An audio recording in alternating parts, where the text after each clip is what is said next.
I'm gonna show him why I've been sad. I hate with passion Cinnamon Toast Crunch cereal. You hate to see it. My rookie of the year, regardless. You know, prayers up for LaMelo. We still don't have the left side of the offensive line at all. Ryan Fitzpatrick is the savior of the Washington football team. CJ talked about the Washington football team having hope for the first time. My fellow Panthers fans, I'm here to tell you, there isn't a lot of hope for us. It is the most delicious cereal this mouth has ever tasted.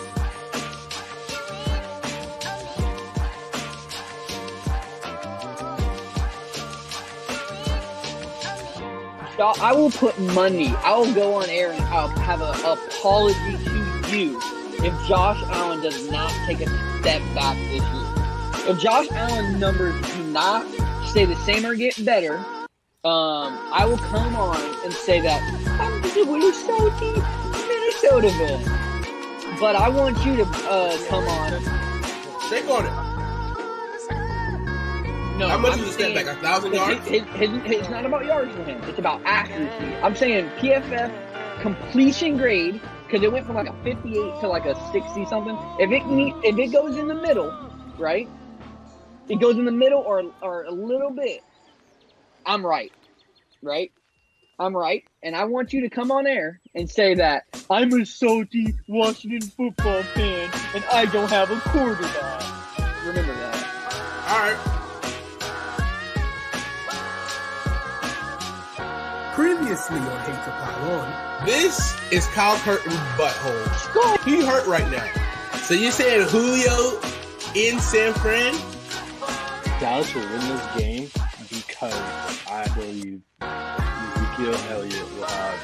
You're high! You said Ezekiel Elliott? You're high! LeBron James, I can't think of a big three that he was a part of. So I don't know why he's even on this chart. The fact that you guys did not pick the Washington football team in this matchup!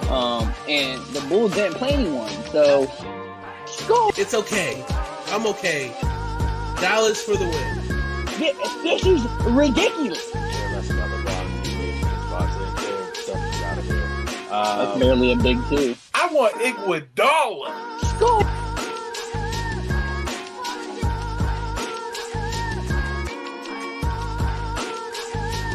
Previously on Hate to Pile On, let's have a moment of silence for Earl Thomas and Josh Norman's career right now.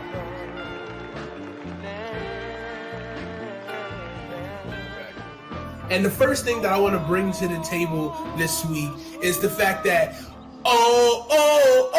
Fitzmagic, you know.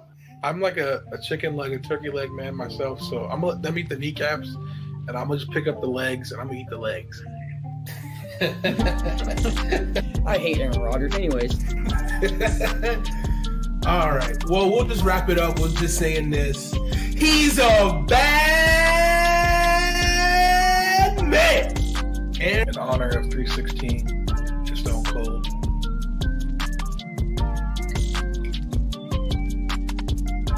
Okay. Big tugs. I like that energy.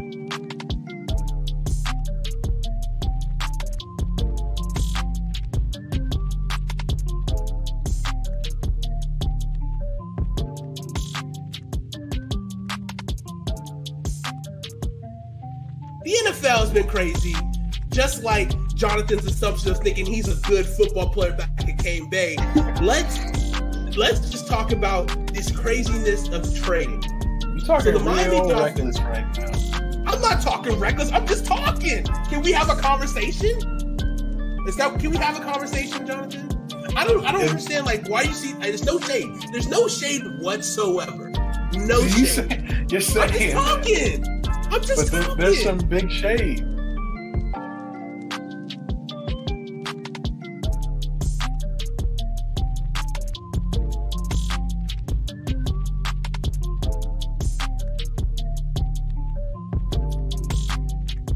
We are part of Five of a Kind, and we are smart, sexy, chunky boys.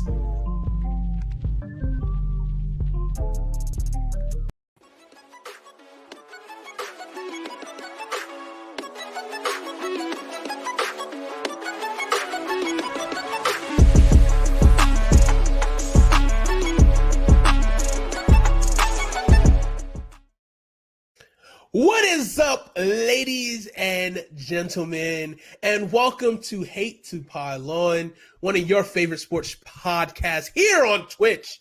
And my name is CJ, alongside two awesome guests, two awesome people, one host, Jonathan, and down below I got Christian here. And I think Christian has a lot on his mind tonight, but we'll get into that momentarily. But before we do that, how are you guys doing today? Exceptionally well, CJ. How you feeling, Christian? I am feeling great, ready to talk sports with you guys. Thank you for having me on. How are you feeling, CJ? I'm excited. I'm refreshed. I'm back at it again. Just like the NFL. The NFL is back. College football is back. This is the greatest time of the year. Fall. The fall boys. The boys of fall. Does that ring a bell?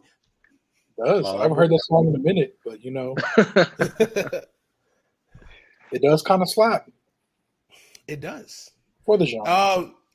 Speaking of slapping, so let's talk about some college football. Let's just get straight into it. Let's dive straight into college football on Saturday. We had some interesting games. We got some interesting scores. We'll break down some of the top 25 teams and some of the scores of that. Early game, we had Coastal Carolina picking up a big victory over Kansas, beating for the third straight year, 49-22. Coastal Carolina they're starting to build that precedent of being, I don't want to say a powerhouse. That might be too much of a strong word, but they're starting to become a household name. They got a lot of the the memes last year. They were slamming people through tables, which is cool. They became America's team. Barely missed out on the play. Well, I don't say barely missed out, but they had a chance of getting into the playoffs last year with all the craziness that happened. What is your take on Coastal Carolina? We're big Coastal Carolina fans around here. Hey, we love our Chanticleers over here. Oh yeah, but I don't know. This was a big win for them, but I was hoping they were going to play Liberty again this year. They do not. That would have been an excellent game. Yeah. It looks like their biggest game the rest of the year is October 20th, a Wednesday night game against App State. Ooh, that's Chase Bryce. That should be a good game. Might be the week of Halloween. No, I lied. That's the week before Halloween. Is that home, you said? It's at App State. Oh, hey, that's not that far from me. Yeah, that'd be a nice little game. I can make the little trek to. Well, it's on a Wednesday. That's in the middle of the night, though. I don't know. That's the middle of the week. App State, we got bills to pay. A very close loss to Miami. So App State should be pretty good. That should be a really good game. I think that game's going to tell us a lot about Coastal's chances to maybe make a potential playoff push this season. It's going to be hard for them to do it regardless, but they could definitely get into the top 8 and help the conversation for expanding the playoff. So, no doubt. Let me ask you this question, and then we'll go on to the next game. But you have to think. To say about that too. You have to think that if Coastal has another dominant year and keeps doing their thing, you got to think Jamie Chadwell got to get his phone blowing up. He didn't get the USC job in Columbia, but there is a new USC job in Los Angeles. Ooh. Is he a big enough name? Would he even want to go to Cali? So that's a whole different culture. I think they're going to hire somebody this year, so I don't think that job will be there. Yeah. And can I just say this one thing about Coastal? Yeah. I just love that Coastal is the second best team in the state. I just love that. And that's all. I'm just going to leave that there. Well, they're 2-0. They might be the best. They are. They could be. Yeah, let's be real. We know. We know who we're picking if Coastal and Carolina play each other. Who are we? Right. Who are we picking? Right. We're going to pick Coastal. I want to see that game. Can we get that as a bowl game? Can we get the please? I wish we could have an in-state tournament. I wish we could have an in-state tournament. I wish we could. That would be dope. Hey. Let the Citadel join too. Let's talk about this though. Presbyterian though? Furman? No boys putting up points. Presbyterian is putting up points. It was like 80 something, then 60 something. Yeah, they scored like almost. Do the math, John. That's like 140. That's like It's one. probably closer to 150 because it was 80 some change and 60 and some change. Yeah, So it's probably around 150 total points in 2 weeks. in 2 But weeks. That's nuts. granted, They never punt. they never punt. They always onside go for kick, two, and they always onside kick. and they played against a team last week that was in the NCCAA or something like Yeah. that. The National Christian College Athletic Association. Yeah, and then they also played the NAI, whatever, one other the league, but they weren't NCAA league.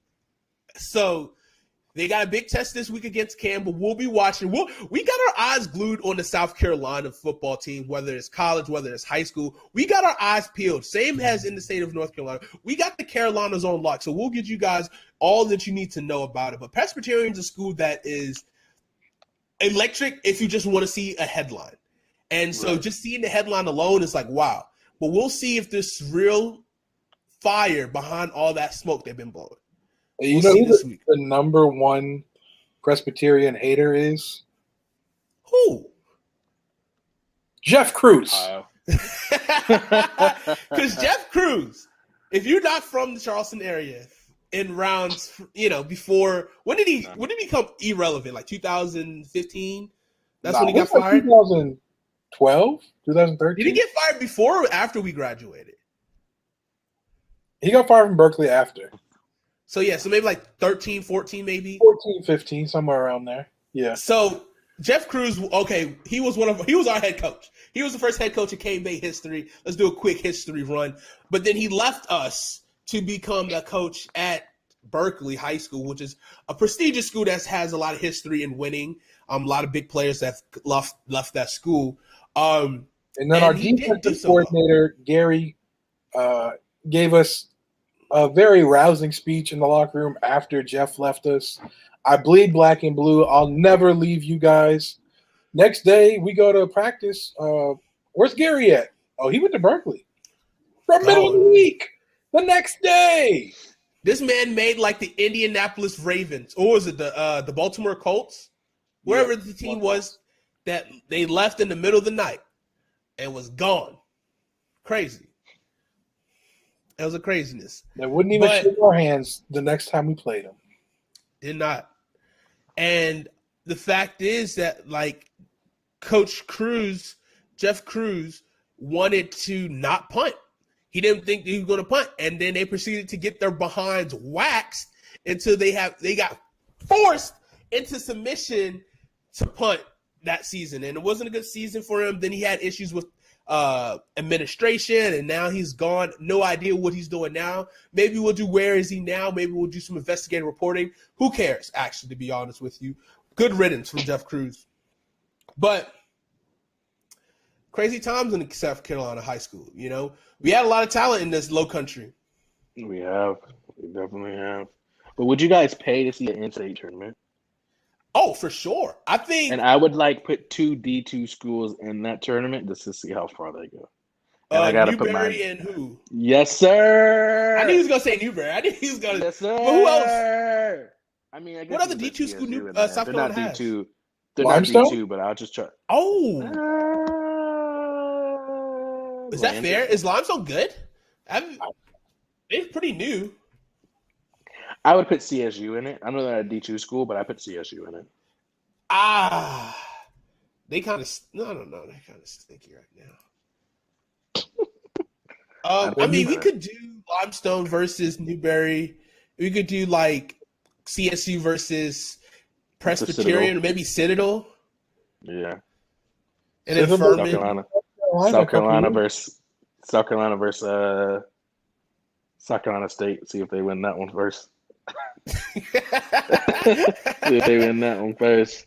And then, no, you could do South Carolina versus Benedict. Dang, That'd be bro, it's exciting. they're D2, right?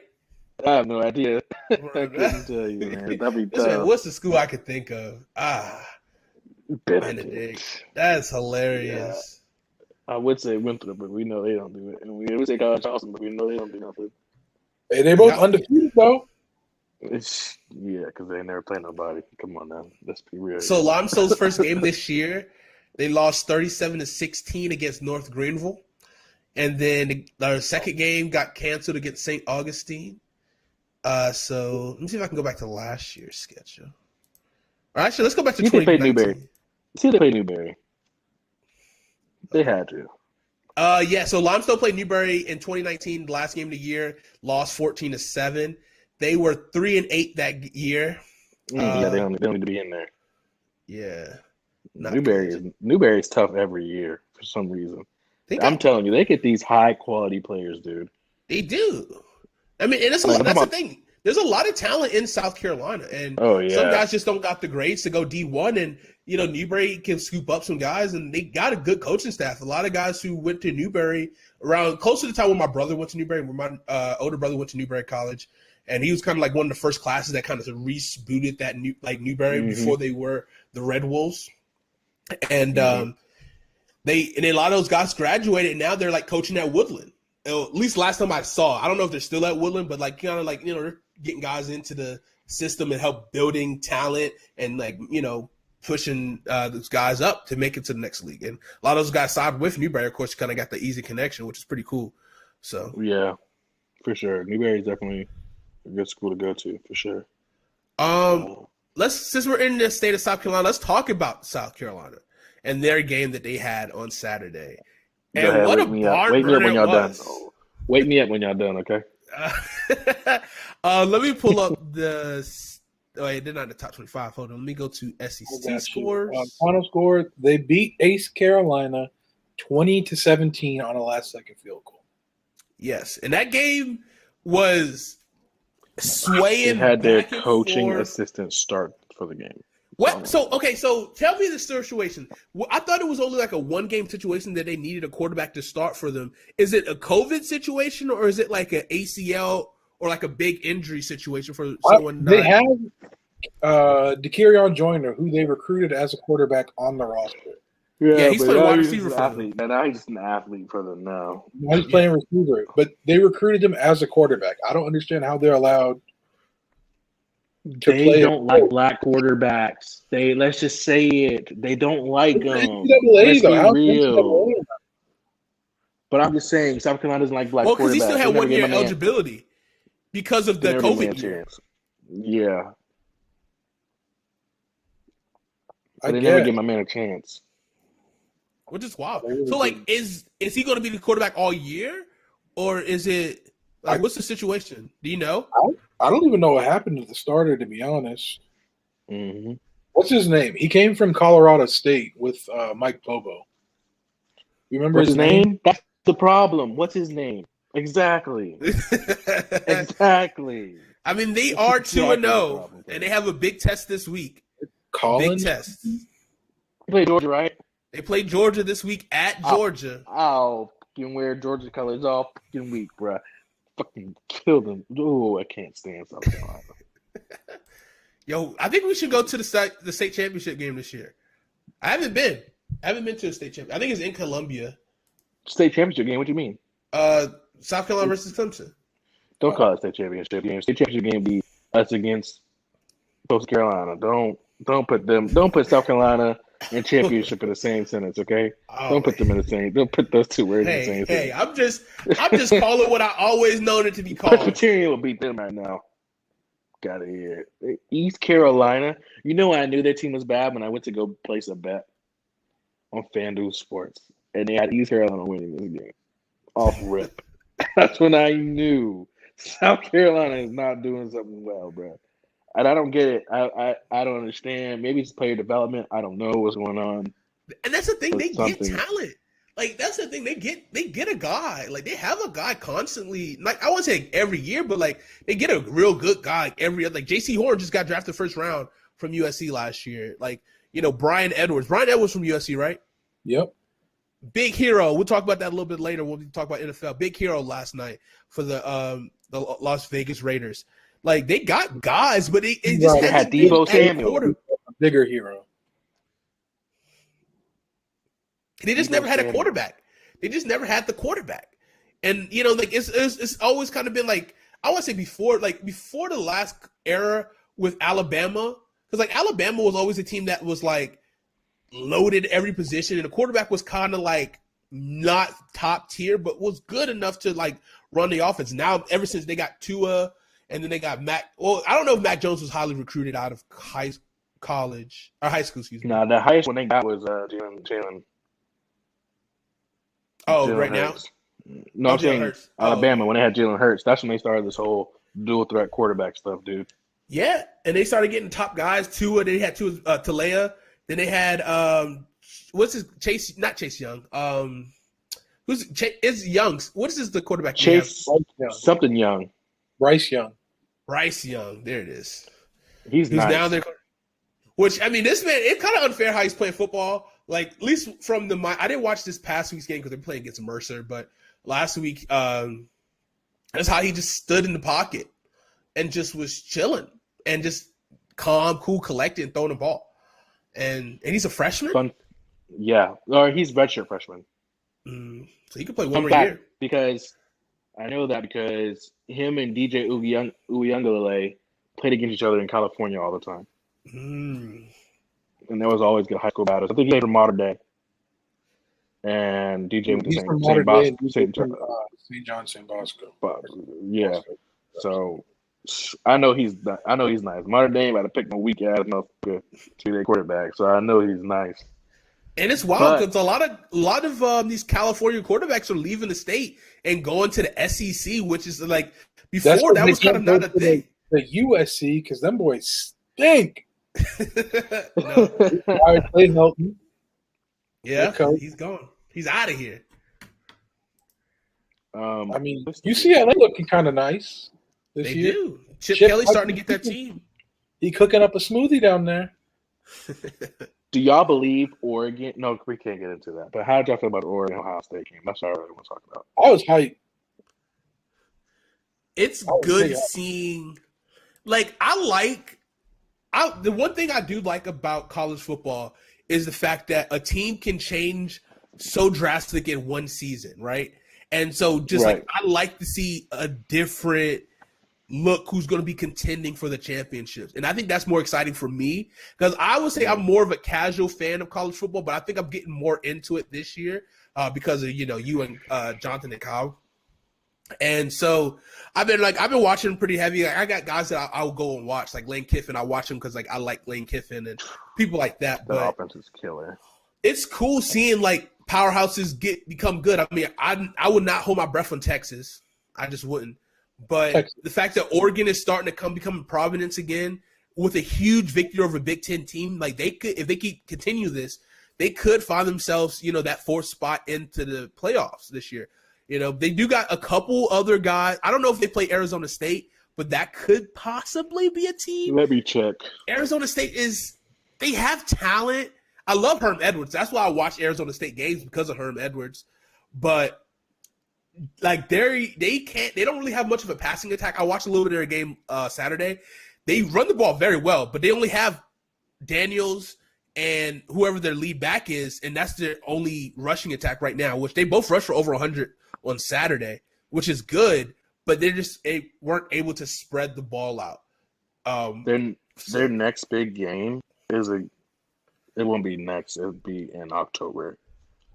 It's against if they keep the same rankings, number 4 Oregon versus number 13 UCLA at UCLA. That could be a pretty big matchup. And they play Utah. Utah ain't no joke. The Big 12 is interesting. You're destined to see some upsets, especially now we're talking about the Pac-12. How about Stanford? Stanford got a big victory right now over who did they play? Washington? USC. Yeah. Hold on, let me. That's why Clay Helton is gone now. And that was USC. Oh, snap. CJ done left us. Oh, boy. All right. You know what this means, cuz we get to talk trash about G1 Tolliver. Yes, sir. Ladies All right, and let's hear gentlemen, it. Get it off your I chest, want Chris. you guys to know. All right. Jawan I'm back. is the All worst right, you missed your chance. GM in history. Jawan Tolliver is the worst GM in history. You better not go to no dinner with him. You better not trade no Xbox games. You better not trade no juice boxes or your lunch. You better not do none of that. You better just put your hand outside, wave to him goodbye, and tell him keep on moving like a drive-by, because he's going to ask for your house, your wife, the groceries in the house, your electric, your water, and then he's going to make you think the outhouse in the back is a 3-story house, and that's in that it's for the future. Downsizing is for the future. That's what he's going to think for you, for your 3-story house. I'm letting y'all know. So don't go talk to Jawan about no trades. If you have the urge to talk to Jawan about a trade, put your hand in a mousetrap, let that hit you for a second, and then bring you out of that state of mind. There we go. Anyways, since CJ is back, I just had to go ahead about Jawan. This man was ready. Any opportunity he was ready to get that off his chest. I was going to give you your moment. I sabotaged your stuff so I could talk about it. I'm sorry. That's why you went off air. You know what I'm saying? I sabotaged it. I had to get that off my chest. It makes sense. A devious plan this man had so he can talk shit about Jawan, which Jawan has been stirred up quite a bit of intrigue in the fantasy football league, which we'll talk a little bit later. Maybe on Thursday. We'll probably talk about more on Thursday. But we might get to Thursday. Oof. I'm trying to simultaneously read this article about the quarterback situation for USC, but for who now? For South Carolina. All right, let's just call them Scar from here on out because they're not Scar. Let's just be real with that. Well, I mean USC. I mean both USC stink right now. Let's just be honest. I'll take a Trojan over Gamecock any day. That is kind of funny. They kind of perfectly go together. Like you got a Trojan and you got a cock. Like they go together. They both suck. You know. Hey, but Trojan saved your life if you know what I mean.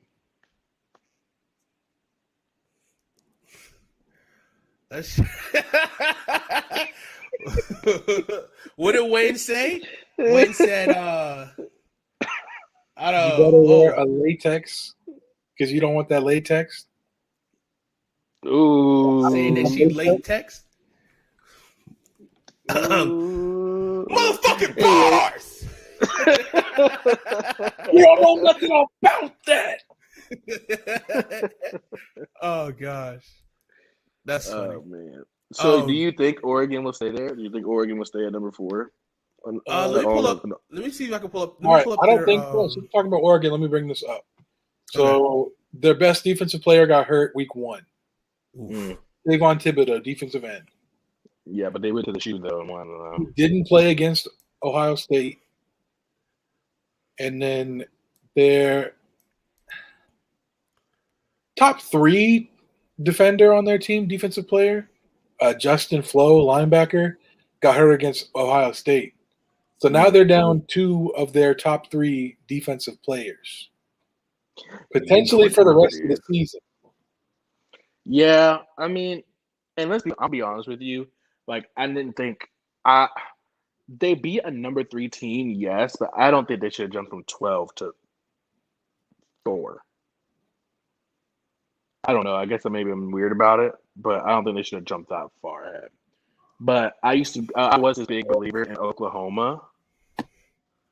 I don't know if I can trust Oklahoma. Oklahoma stinks. Rattler might not be the guy. Rattler's not. I think he is the. I don't know, man. But they have a big game coming. They play Kansas State in 3 weeks, and Kansas State is no joke right now. I'm just letting you know they play some gridiron gang football. I'm calling that upset. I'm calling it right here, right now. And if they lose to Nebraska this Saturday, Clemson better move to the top 4. That's all I'm saying. So wait, how did we transition from Oregon? I'm sorry. We were just wondering, like, if they would. I asked Jonathan if he would think that they would stay there, and he just told me that a lot of their defensive players aren't there right now. Some people, their number 1 guy got hurt, I think week 1, and then I think he said their 3rd top best defensive player got hurt against Ohio State. But not taking anything away from them because I think it's very difficult to march into the shoe and win a game. Oh, for You sure. know what I'm saying? Like that's tough. A big confidence boost. Their next two games, I wouldn't say gimmies, but are kind of against lesser. Like Stony Brook this week, not really a big matchup. Arizona 0-2 so far this season, maybe. But the next big test I can see that can be a really tall tale sign for Oregon this year is against Stanford, because Stanford's a sneaky good team. They are. They haven't been elite. USC found out. What'd you say? I said yes, they are. As USC found out this week. Mm-hmm. Exactly. What happened to Arizona's quarterback? Uh, Do you know what I'm talking about, Jonathan? That black kid?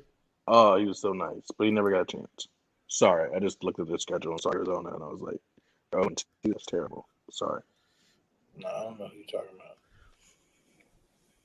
yeah, He was a they top passed the dual ball. quarterback. Wait, who's the coach? Is Rich Rodriguez the OC for Arizona? He can't still be there, can he? I know he got a coaching job somewhere. I think he got a coaching job at Jacksonville State. The team that just beat Florida State, if I'm not mistaken.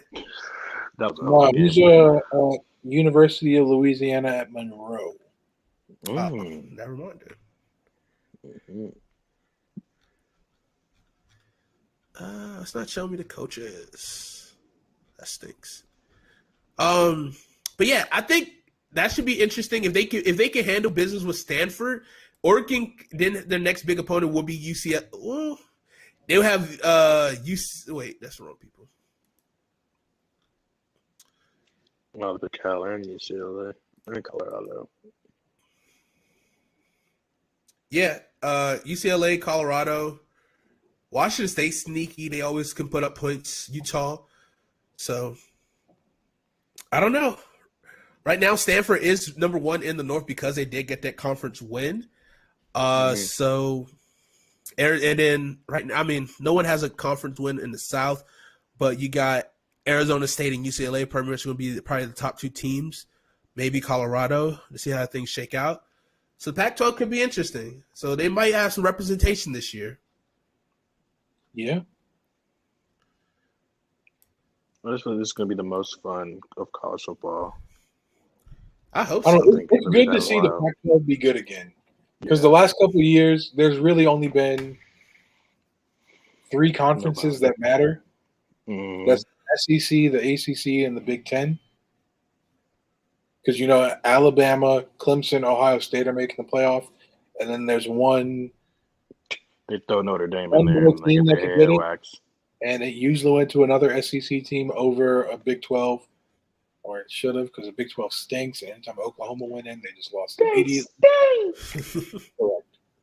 Yeah, the Pac-12 hasn't really been represented in the college football playoff. So this could be the year, especially with Oklahoma looking iffy. Oklahoma could drop out. Big 12 as a whole could drop out of that the playoff. And then you're looking at SEC. I don't even know who the Big Ten team would be now that Ohio State lost. Oh, perfect transition. transition. You got the perfect transition because I already was thinking about it. I don't know. Is Iowa in the Big 10 or Big 12? Iowa's Big 12. Iowa's Big 10. Iowa State is Big 12. Well, Iowa just got a big victory over Iowa State, a battle of 2 top 10 teams right there. Iowa is kind of – I was watching that broadcast, and it was an ugly game to watch, not to lie to you. It's not your – I'm going to say it's not your brand of college football, but it's definitely a more kind of a pro kind of vibe of football. And these guys are built tough, corn-fed, obviously, in Iowa. They thrive on running the football, really sound teams. Somehow they are consistently top 10, which is crazy. Quarterback play wasn't phenomenal, but they figured a way to win games. And Iowa's defense is pretty good. They have a really sound football team. They could possibly make some noise if they continue to keep winning, especially now that Ohio State is down. Let me see. Iowa plays who they play this week. They play Kent State. So their next big game might not be until possibly Colorado State or Maryland. I think it's going to be it'll be Penn State. Hey, hold up. Don't dismiss Maryland right now. Talea Tagovailoa is balling with Maryland. Yeah, Maryland's after that game. Maryland's way after that game. You skip Penn State. No, Penn State is after Maryland. Iowa? Penn State plays Iowa. Yeah, Maryland plays Iowa on the October 1st.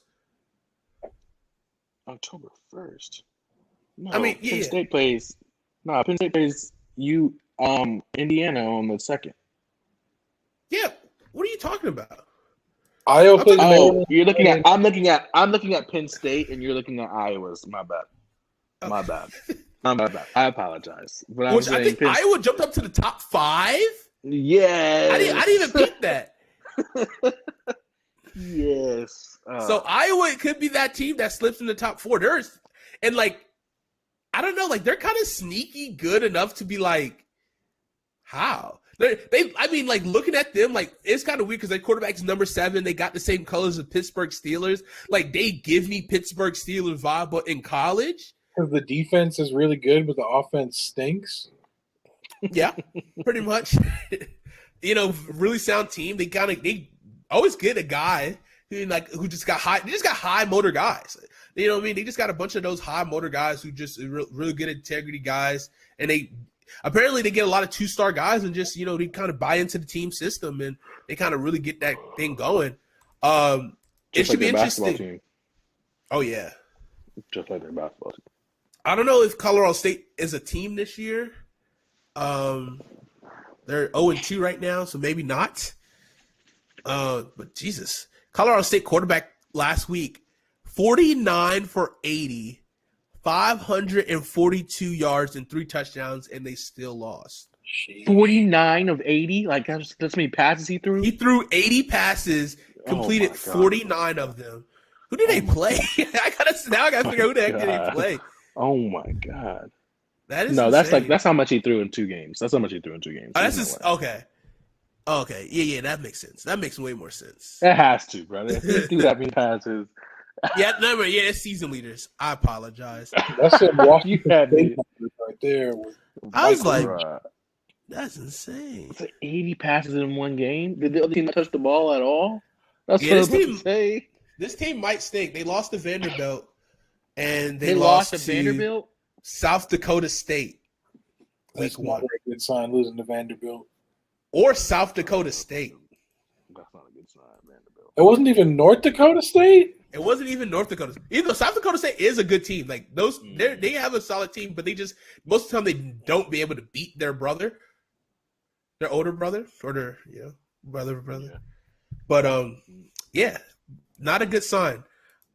So Iowa versus Maryland should be an interesting matchup. Maryland, I've been watching Maryland. Maryland, they're sneaky good. Super athletic team. 2 NFL caliber wide receivers they have with Raheem Jarrett, who's a sophomore, but Demas, he is nasty. He's a senior. He will be I don't know how high he will go, but really good receiver, great hands, great speed. He's a good wide receiver. He's someone to watch for in the next level. Talea, he's been playing well. He's one of his biggest downfalls is kind of he gets that a little bit too nervous, too anxious in the pocket when it gets a little cluttered. But he's been able to calm down a little bit more so far this season, and the offense has been looking electric.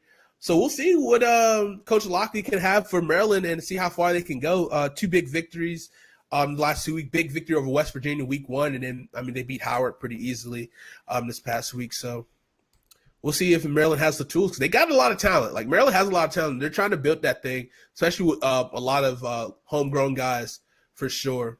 Maryland high school puts out a lot of, and a lot of those guys for years just leave. They had Chase Young. Chase Young was right there and went to Ohio State. Brian Barisi is from Maryland too, isn't he? Yep. Barisi? Yeah. He's Clemson's D lineman. I'm not sure. I think he is. I think he's from the I DMV think he area. went to DeMatha. DeMatha just turns him out. Just a powerhouse school. No. Nope, not DeMatha. Damascus High School. Where's that? Is that Las Vegas? That's Maryland. Oh. What do you guys think about this whole Oklahoma and Texas coming? Is Oklahoma and Texas coming into the SEC? Yeah. How do you feel about that? I don't think it matters. They both stink. It doesn't matter. It doesn't. I mean, this is the year. Like, I just think Texas is cursed. They really are cursed. Like, Texas football, like, it was such a prominent brand, and the people like Texas is the equivalent to the Dallas Cowboys, and the fact that their fans are delusional and they think it's back. We're finally back. It's finally the time, but then yet again they get let down time and time again. And there's a lot of flashes. I think Texas are going in a different direction at quarterback for this week. Steve Sarkisian, he has the opportunity to do it. It's just such a tall task. I think, you got to get, the recruits back. You got to start, I don't know. Like I think he has the ability to do it, especially what he did in Alabama. But will he have that same level of talent? Texas pool is deep. Maybe in 3 years he can do it. But I don't know. Maybe by the time they do go back to the SEC, they could be on that right track if Steve Sarkisian can do it, or they could be possibly on the same track of getting another coach again and stop and starting. Oklahoma, Lincoln Riley has been steadfast as one of the top coaches in the country. He's on a tremendous run, which is about to end right now with Spencer Rattler, but with quarterback development. No, the second quarterback is nice. That guy they got in for after him, super nice, dude. Super nice. They put him in a little bit. I think he had a goal line touchdown run. And the way they were talking about him, he's the next coming, bro. Kyler Murray-esque. I think he was the number 1 or number 2 quarterback recruit in his class. The way they were talking about him, he was to be like the next coming of Kyler Murray, but bigger. Yeah. The And I way they were talking about him. Oklahoma will be fine. They recruit well. They gotta becoming a quarterback in a way, like the team to get a good quarterback from. Texas they got the brand name, the Hook'em Horns. They're trying to rebuild the wheel somehow, some way, bring back the glory. You might have to bring Mac Brown back to Texas if you're trying to get some glory back. Which he is doing some things in North Carolina right now. Yeah, they lost. They slipped them. They dropped that egg against Virginia Tech though. They did. I really want to go to Virginia Tech. It's going to be off topic. I really want to go to Virginia Tech and see a game and listen to Into the Sandman. That Sandman? I just want to. That would be insane. One time. I just want to feel it. Like I get goosebumps listening to it on my phone. Like watching them do it, and like, who knows, man? Comes to Virginia Tech or in the ACC, so who knows when Clemson needs to go back. They went there last year, so I know I got to wait a couple of years, but. I would be honestly, I think one of the things that I would love to do is just go on a college football, kind of like a college football tour and an NFL tour, like visit all the stadiums in the NFL, all the stadiums all the big stadiums, Power 5 school stadiums, and especially witness some of those traditions. Before I get too old and washed, where I can't fit in with the kids anymore. You know what I'm saying? I mean, we could do one every year, man. That's easy to do. Go to one stadium, one college NFL game. Like every year, but like make sure it's drivable. I'm not trying to go to Ohio State and then not trying to go to the wait. What is Ohio State? Ohio State's the shoe. The big house is Michigan. I ain't going to the big house. That just gives me I ain't going to big house. That is I'll go to East Lansing. You know what I'm saying? I'll definitely go to East Lansing. East Lansing. Go catch a Cavaliers game. They got a Popeyes over there now. I might have to go back. Sheesh. That's the thing too. Like with each trip, I want to do like that city, like that stadium, but also like that signature like food, because I love food trips. That's like one of my favorite things is going places. I would literally drive places just for the food. Like I would drive. Like I'm debating on going to Durham. 2 hours. It's like 2 hours away from me just for some tacos. that I saw that looked really good. I'm debating on it, and I'm like really close to doing it. Like you don't understand how close I'm. A little far from. Just wait for basketball, bro. Wait for college basketball. Most is an hour. Nah, bro. 2 hours is right. It's just fine. It's fine. At least wait for bro. No, you need to go. You need to try to catch a game, bro. Since it's 2 hours from you. That's true. Coach K's last year. Oh, those tickets gonna be hard to come by. But actually, you know what? That's actually. You know what? That's a good. All right, we're gonna do that. We'll do that. Coach K's last year, man. I forgot about that. And then Roy Williams just retired. Yeah. Is he? He's done. He's not on a retirement tour, right? No, he's done. Yeah. I'd love to see Coach K. Yeah. That'd be fun. Man. I think it's crazy that they're all going. Like we grew up watching them. Like, bro, that's how we know we're getting old. Gone. You know how old he is, Coach K? He's like 80. Oh yeah, he's at least 84. He's not that old. He only late 70s. I think he's like early 70s, maybe. Roy's like 80 though, right? No, Roy just looks like that. Roy just looks like that, man. But I don't know. He might actually be that old because he was balling. He was coaching when Jordan was at UNC. Yeah. So Roy might be that. 71. Yeah. Yeah, they up there. I mean, it's a different game. Like I think because we had this conversation before about whether a coach is past his prime. You know, especially if he's like a player's coach, because like, how much of a player's coach can you be when you kind of like it's been so many generational gaps where you're like, how much can you keep understanding these guys? You know what I mean? Like you can still understand people, but it's like, you know, it still could be a slight disconnect, you know? I just think with Coach K and Roy, it's different for them, especially because this is what I'm thinking from Coach Roy's standpoint. Roy Williams, like, he has Michael Jordan in his backyard, Jerry Stackhouse, Vince Carter, and they're sponsored by Jordan Brand. And you know those guys, I'm a sneakerhead, and those guys get like player edition like Jordans that are dropping one day, and they'll play in them and then get another pair just to rock. You know what I'm saying? So it's like when you're in that culture, and you know basketball guys are sneakerheads, they're connected with it. Coach K, like if your son's balling in basketball and Coach K comes to your doorstep, you're gonna tell a motherfucker, hey, I don't give a fuck what your favorite school is. You're going to fucking Duke because you're gonna be a one and done more likely. So I think those type of player coaches are never gonna go out of style, but I think they realize like basketball was their whole life, and now like they brought their kids and their kids have kids. Like that's crazy. We can talk about this more later, but like the fact that like both of these guys are leaving the state of basketball in the state of North Carolina, can North Carolina State be the best school basketball wise? Because, hey, Coach Keaton, I saw he was at UNCW, had that team to the tournament. He's a really good coach. Who's that? Who? NC State head coach. I believe it's Coach Keaton. No, my bad. I wasn't like calling you in the question or anything. I just kind of zoned out a little bit. Yeah, he's a good coach, man. You talking about the black guy, right? Yeah, he was hired at he was at UNCW school that I went to college at, and he was making more money than the dean at the time. And then so and then like that's when that team was good. Then he left, and the team just kind of crumbled. And now they're on to their second coach since he's left. And now NC State's kind of this sneaky good team. Like, I'm not saying they'll be the best, but like it's a possibility. Like they've been a good team in the past, huh? They've been a good team in the past. Yeah, they've always been. Third or fourth year now. How many bells? We said that last part. Dennis Smith Jr. Heard of him? The team wasn't that good, but he was good. Yeah. I mean, you watched them just to see. You watched them to see Dennis go put a dunk on somebody, put his nuts on somebody's neck. That's the reason why you go watch that game. Let's be real.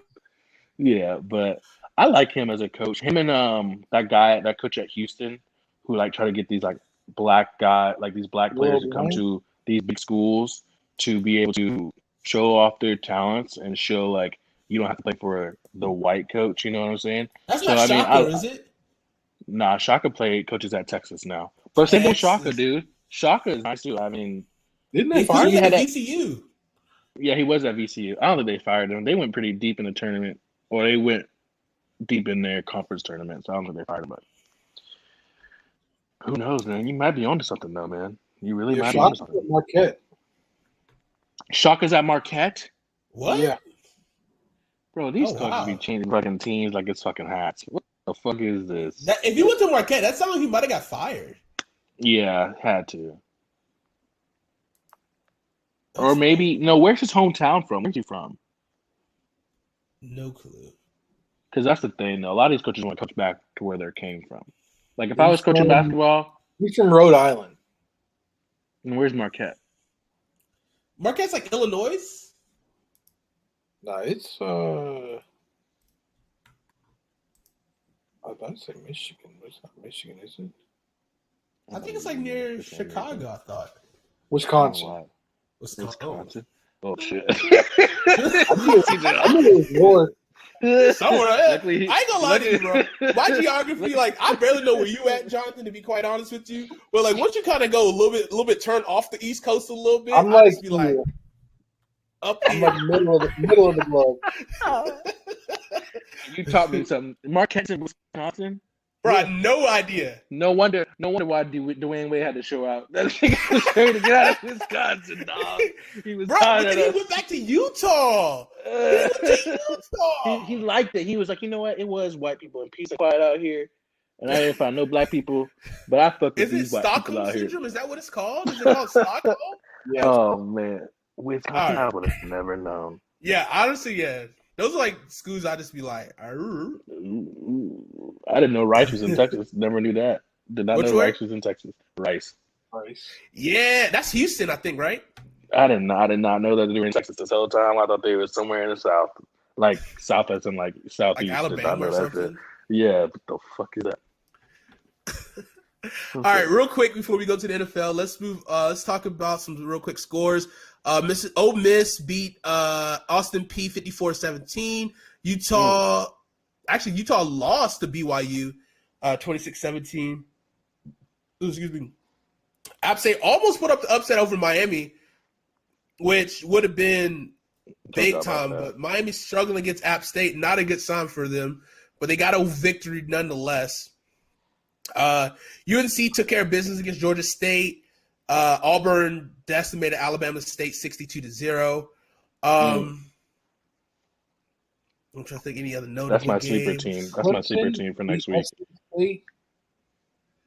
What was that? 3. Clemson beat SC State 49-3. Woo! First win of the season, baby. UNC Charlotte beat Gardner-Webb 38-10. I think UNC Charlotte is 2-0 this season. They are first in the Conference USA. Did we talk about how Notre Dame stinks and almost lost to Toledo? We did not. We can wrap up with that. Notre Dame stinks. They were fighting for that. They fought hard. Of course, this is the thing, too, with the media. How everyone is talking about how the quarterback got his finger popped back into place, and now he's through a game-winning strike to win. That's cool heroics. But he shouldn't have to be in the game. He shouldn't have to be playing against Toledo, which is in Ohio, by the way. No geographical. Hey, You know what I'm saying? Every time you say a team, you gotta know where they at, cuz you gotta name where they at. Tulsa? Is that Oklahoma? Is that Oklahoma? No, Is it's Tulsa Ohio. Oklahoma? Oh, yeah. Nah, we out here, yo. Yeah, we learning. You can learn in football. Also, Cincinnati beat Murray State 42-7. Murray State, that is Tennessee? Kentucky, I think. So I'll look it up. John, you know. I'm feeling it's Tennessee. Where is Murray State? Click. Murray State is in Kentucky. Honestly. There's some schools that I just feel like. That's why John Morant was balling out, dog. He's like, get away from these motherfuckers out here, cuz. But that's kind of wild, though. Like, I want to know, like, I don't know, he didn't get that many offers out of high school, right? And, like, he was in the state of Kentucky with, Kentucky being, like, the, like, basketball school and then balling for Murray. Huh? He's from Columbia. No, I'm saying, like, him going to, like, Kentucky to play. Yeah, I got you. But you know why? But you know how he got up there? Mm-mm. He didn't have any offers. He was in his 5-on-5 like open runs thing, Yeah. and no one was in that gym looking at these players. They were looking in another gym, like at the same campus, at the top players. And this coach from Murray State wanted some chips, and he had to walk down this long hallway to get to the other gym. That's where the vending machines were at. And he saw John Morant boom on 3 people, like back to back to back, and like offered him a scholarship just like that. So if that man never got hungry for some Cheetos in the vending machine, my man was not going to Murray State. Just letting That's y'all know. wild. That's crazy. That And is him crazy. and Zion Williamson played on the same AAU team. Yeah. What? Crazy. Dumb talented. But I got one question for y'all. What's up? Who y'all got winning this Saturday? You got Oh, Penn State. You got Penn State and Auburn playing.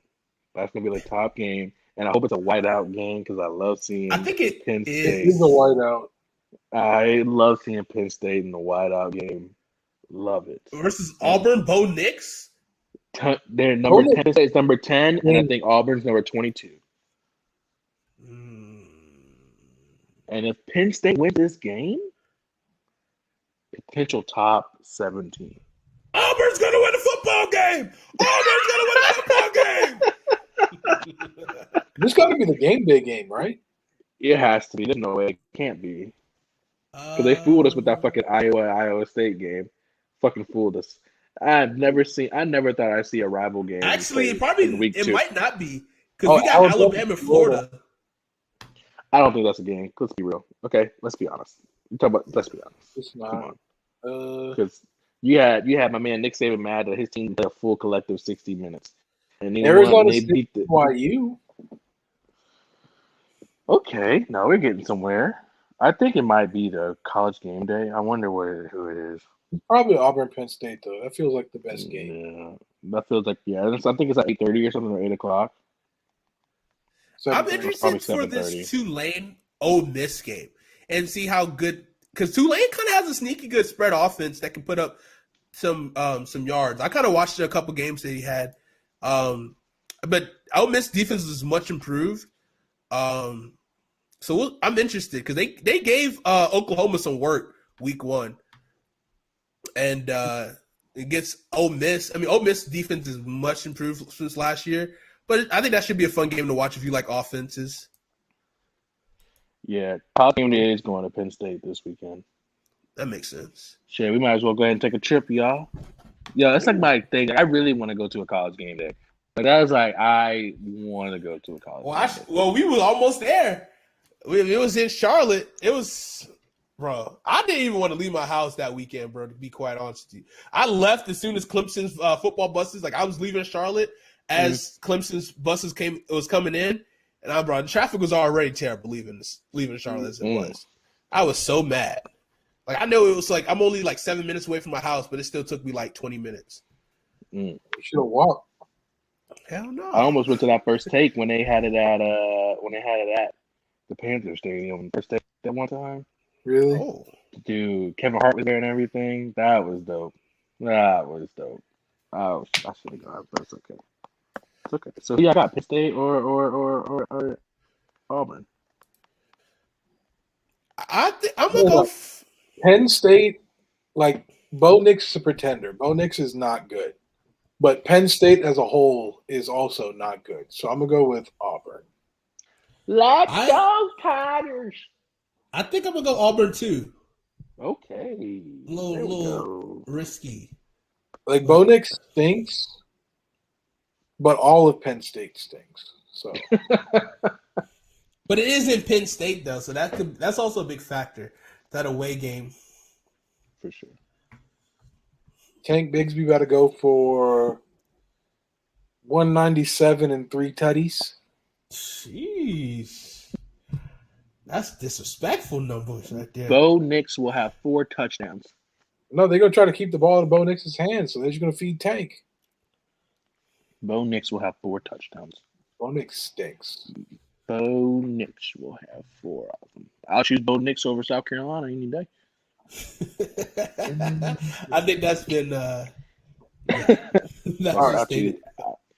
So we'll only do predictions for ranked games for this upcoming week. Alabama, Florida. Wait, Christian, who you got? Penn State or Auburn? I got Auburn. All right. Alabama versus Florida. We all got Bama?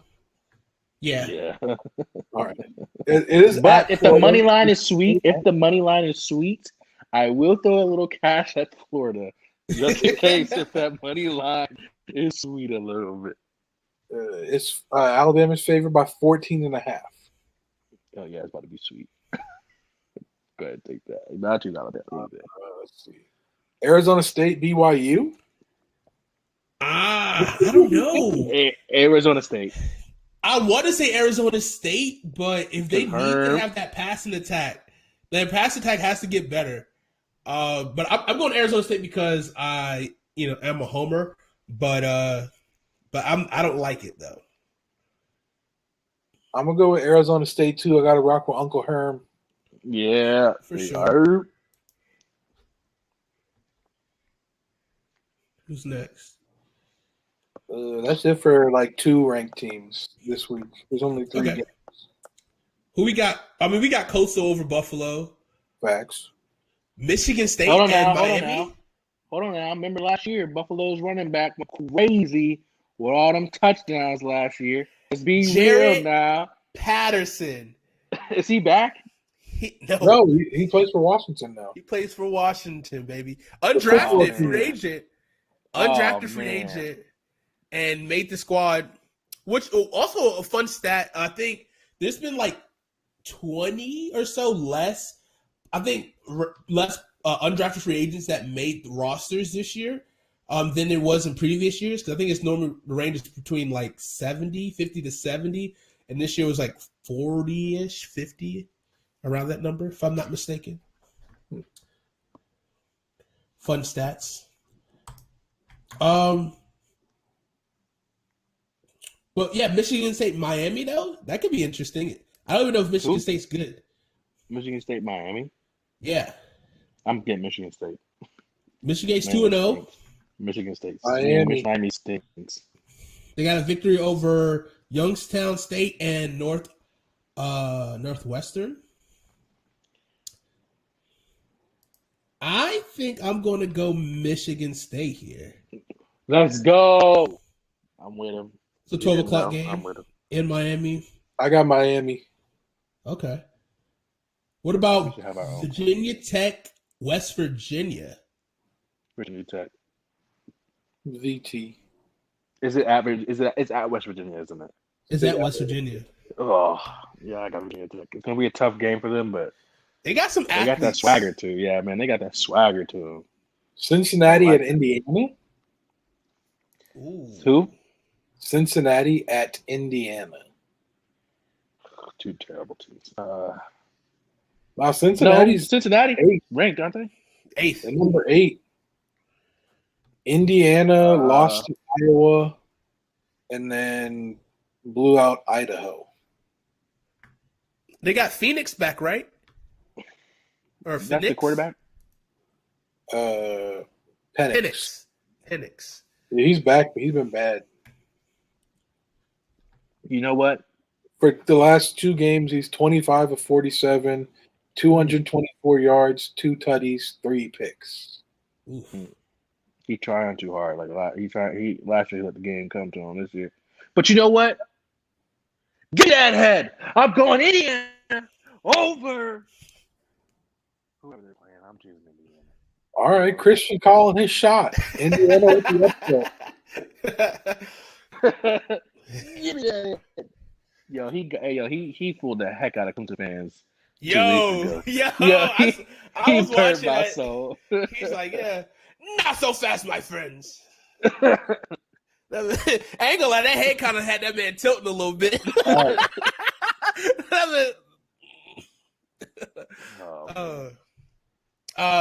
Is that the last game? Any other ones? New Mexico at Texas A&M. Give me Texas A&M. Yeah, Texas A&M. Can you see who Mississippi State at Iowa. Give me Iowa. Yeah, 1 second. who's Mississippi State playing? Because Mississippi State played a hell of a game against North Carolina State last week, and that was a fucking dog. Memphis at Memphis. Ooh, is Memphis undefeated? That's gonna be a hell of a game. That's gonna be a hell of a game, guys. Put the money on Mississippi State, but that'll be a hell of a game because Mississippi State has lost a game, I think. Memphis beat Arkansas State 55-50 last week, and they beat Nicholas State 42-17. So put up at least 40 points both two games of this year. I'm telling you, True freshman quarterback threw 5 touchdown passes, 3 to Calvin Austin III, who had a career night with 239 yards, and Memphis beat Arkansas State. That's a hell of a stat line. I got Mississippi State winning that, man. Mississippi State's defense is crazy. I got love for Memphis. They gave us one of our best running backs. I'm going. Like, who they play again? Mississippi State. Ooh, that's Mississippi State with Damn Cowbells. Mike Leach. Mike Leach. That's gonna be a high scoring game. I think this is gonna be like 50. I think it might be a 55-50 game again this week. Actually, I mean, they've only put up 24 and 35. They're both undefeated teams. Actually,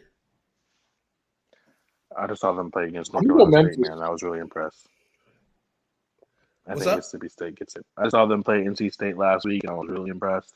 Because, you know, I'm a Clemson man, but I try to go for ACC schools when they play SEC schools, just to see the toxicity of these SEC fans just go crawl back into their hole when their team gets beat. I haven't heard Tennessee fan all day. You know what I'm saying? I haven't heard them all weekend. But the Clemson fan? Tennessee. What?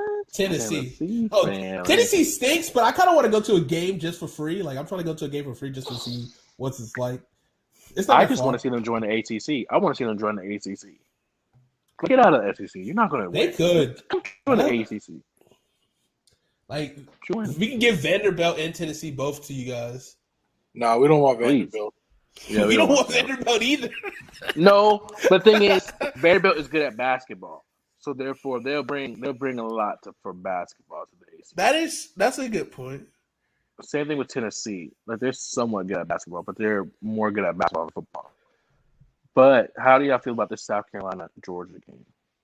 Okay, so let's and finish why off is it a this night one. game? Why is it a night game though? That's interesting. So a storyline to watch out for is going to be JT Daniels was healthy. Well, he said he was healthy enough to play last week with his oblique injury, but they just decided to rest him. So I look to see him back this week. The offense looked explosive last week, but it was with Stetson Bennett. And who?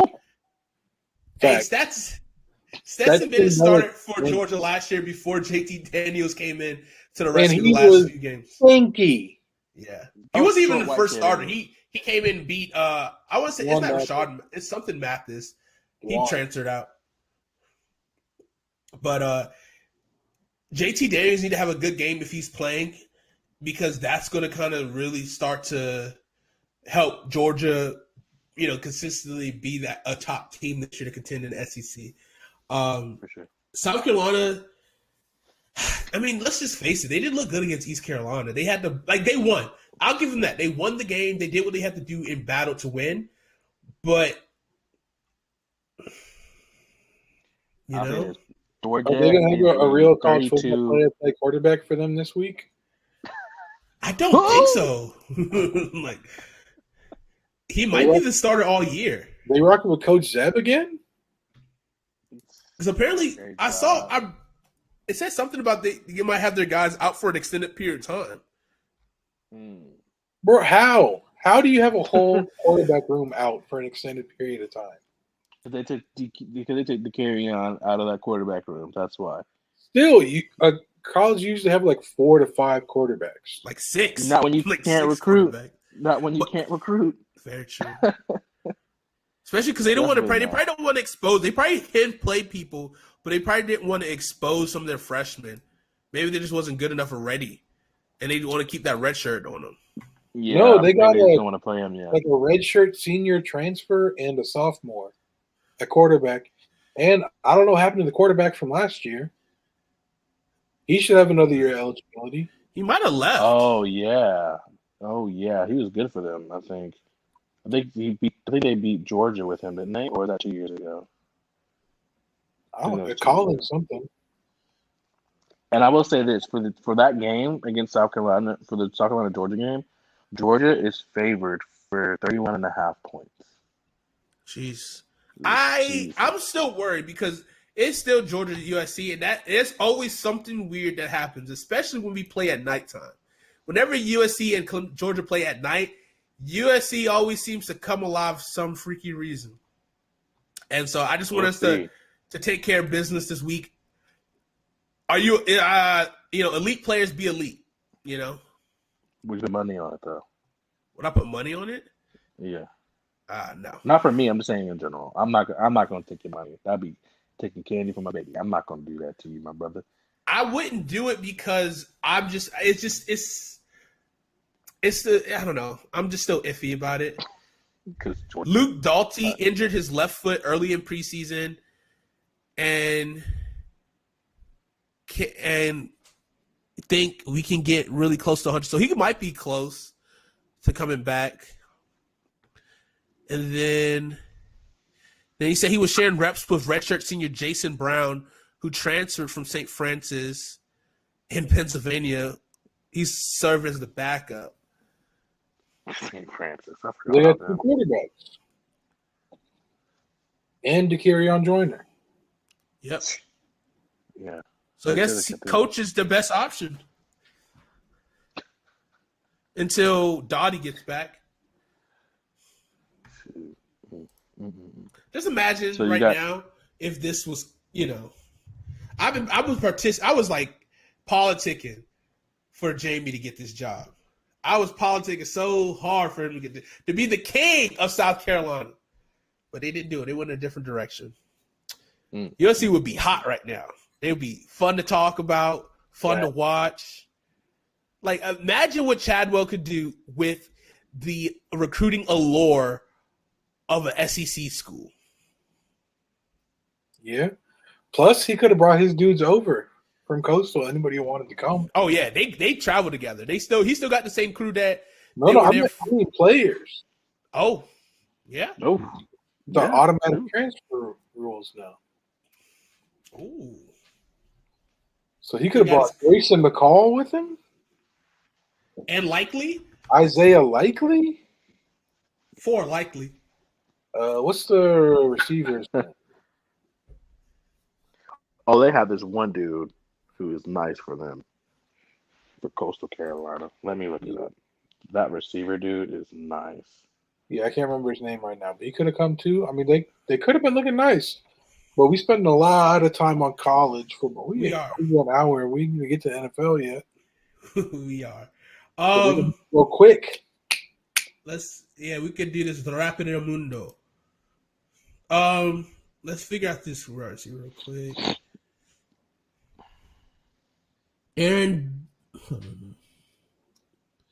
Cameron Brown? Yes, I think that's his name. Yes. But he barely touched the ball, though. They're a heavy run team. Yeah, but that Hiley dude, too. He got 122 yards. Yeah, that dude. He nice. Yeah. They're going to have some guys touch the league. All right, we can get to the NFL. All right, speaking of touching the league, let's get into the NFL, shall we? Yes, Big sir. week 1 of NFL football action. Man, it was a lot of fun. It feels good that NFL football is back. I'm gonna run down the scores, and then we'll kind of break down games that we want to see. Dubs out here. Just don't say anything about Atlanta, okay? Just skip that game. Don't say. Oh, they definitely. Sure, no problem. He'll be no problem. one team you talk about. He's the first one. So Thursday night game, we had to kick off to the season. We had Tampa Bay getting the comeback victory over the Dallas Cowboys, 31-29. Philadelphia at Atlanta. We're just going to pass that one. Philadelphia millywhopped the Atlanta Falcons. They millywhopped and mollywhopped. They did it together. They millywhopped. Pittsburgh Steelers with I don't know. I kind of feel like this is a surprising victory. Pittsburgh over Buffalo 23-16. Minnesota at Cincinnati had a heartbreaking, tough-fought game. Cincinnati beat Minnesota 27-24 in overtime.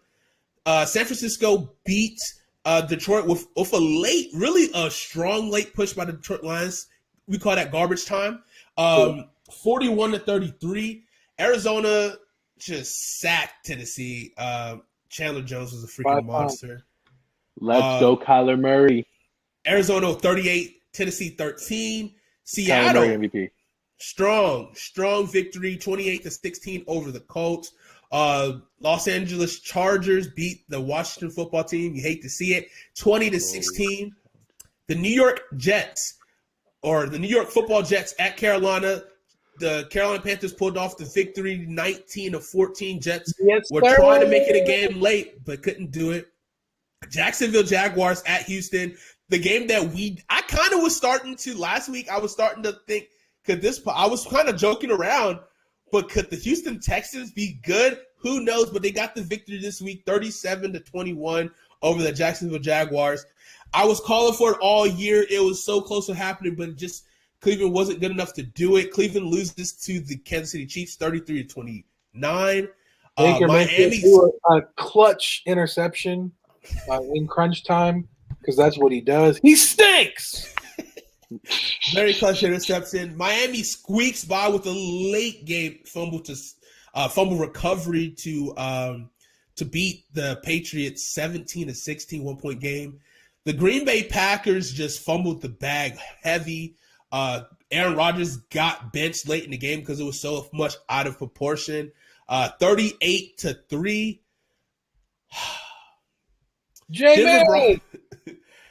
Denver Broncos beat the New York Football Giants 27-13. Teddy season apparently. And then Sunday Night Football, we had Chicago losing to the new beautiful SoFi Stadium. Los Angeles Rams 34-14. Let's just talk real quick about the first game and we'll kind of work our way down. Don't forget about that Monday Night Football game. Oh, I'm sorry. And then last night, our second overtime game of the week, Baltimore at Las Vegas. Las Vegas pulling off the overtime victory with probably the greatest game so far this season already. Just back and forth to the end. Las Vegas pulled off the victory 33-27 in overtime. And actually a fun stat, both teams who opened their new stadiums to fans for the first time this year got the victory this week. Ooh, nice. So SoFi Stadium's so beautiful. It's so beautiful. I want to go there for a game at some point. I want to go to Allegiant Stadium just so I can go to the nightclub. Facts. Yeah, that's what I want to go to Atlanta so we can go to Magic City. Hey, it's happening, bro. We need Magic City. It's happening. We keep talking about, bro. It's going to happen. We going to Magic City.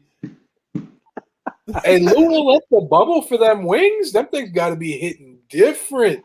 I'm trying to get barbecue. We might have to do it's probably gonna be in November. I think we should try to do for November, December time.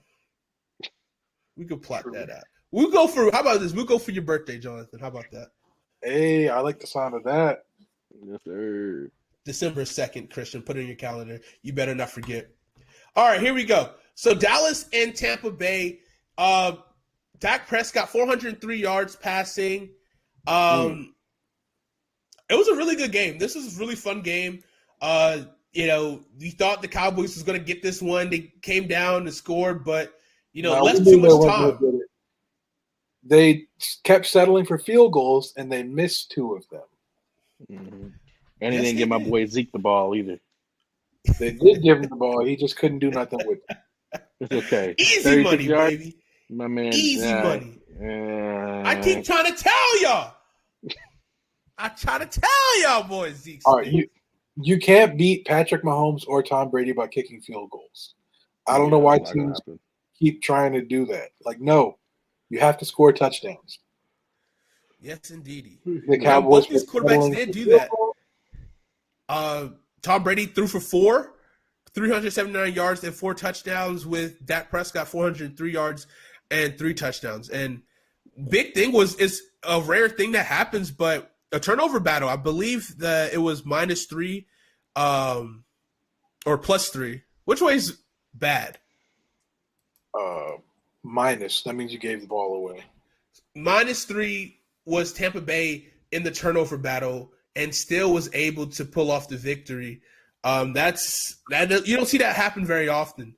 No. To be quite honest with you. 2 picks. They lost 2 fumbles. And Dak had 1 pick. So that was the 4-1 turnover. And the Bucs still won because Dallas kept settling for field goals and missing them when Tampa turned the ball over. Shout out Amari Cooper. Mm-hmm. Massive game, 13 catches, 139 yards, 2 touchdowns.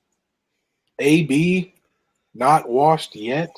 5 catches, 121 yards, and a touchdown. Chris Godwin, 9 catches, 105 yards, and a touchdown. Rob Gronkowski, 8 catches, 90 yards, 2 tutties. Is he back to reclaim top 5? And none of the running backs in this game did anything. Besides Pump. Yeah, that's my running backs too. I got both of them. 2 very potent offenses that should be exciting to watch this season. Tom Brady's off to a faster start than he was last season, so that could be very scary for the league. But Cowboys offense, they can move the ball well. They gotta have to figure a way to implement the running game more, because I don't know how much this is going to hold up, because this is really going to test that oblique of Dak Prescott. He's going to really find out within by week 8, week 9, if he's healthy. It might just be like a small minor thing in preseason, but like if he's going to be throwing the ball 60 times, 58 times a game, I don't know. That's just a lot of strain. So I don't think he will. Tampa Bay probably has the best defense in the league. Certainly top 2, and probably the best team against the run. So it's understandable that Dallas went a little pass heavy. I do think Zeke is going to not be this bad, probably in any game for the rest of the year. But I definitely don't think they're going to go this pass heavy for the rest of the year. But, I mean, at that same token, I mean, we did see this trend, though, last year before Dak get hurt. That's because the defense was horrible. The defense was better this week. They only gave up 31 points to the defending Super Bowl champions, one of the best quarterbacks of all time, one of the best wide receiver trios of all time. I mean, they hung in there. They were definitely better than the defense last year. So that's why Dallas had to go so pass heavy those first 4 or 5 games before he got hurt. He got hurt in the 5th game? 5. He got hurt in the 5th game. So that's why they were going so pass heavy those first 5 weeks, was because the defense was absolutely atrocious and wasn't getting any stops. Teams were scoring every drive, and it was not good. I do think the defense can get some stops this year, limit the points scored against them, which will enable Dallas to get the ball on the ground more often. For sure. So we shall see. We'll keep those 2 teams in mind. Moving on to the next game. Wait, I got something to say. I got something to ask. You got something to say?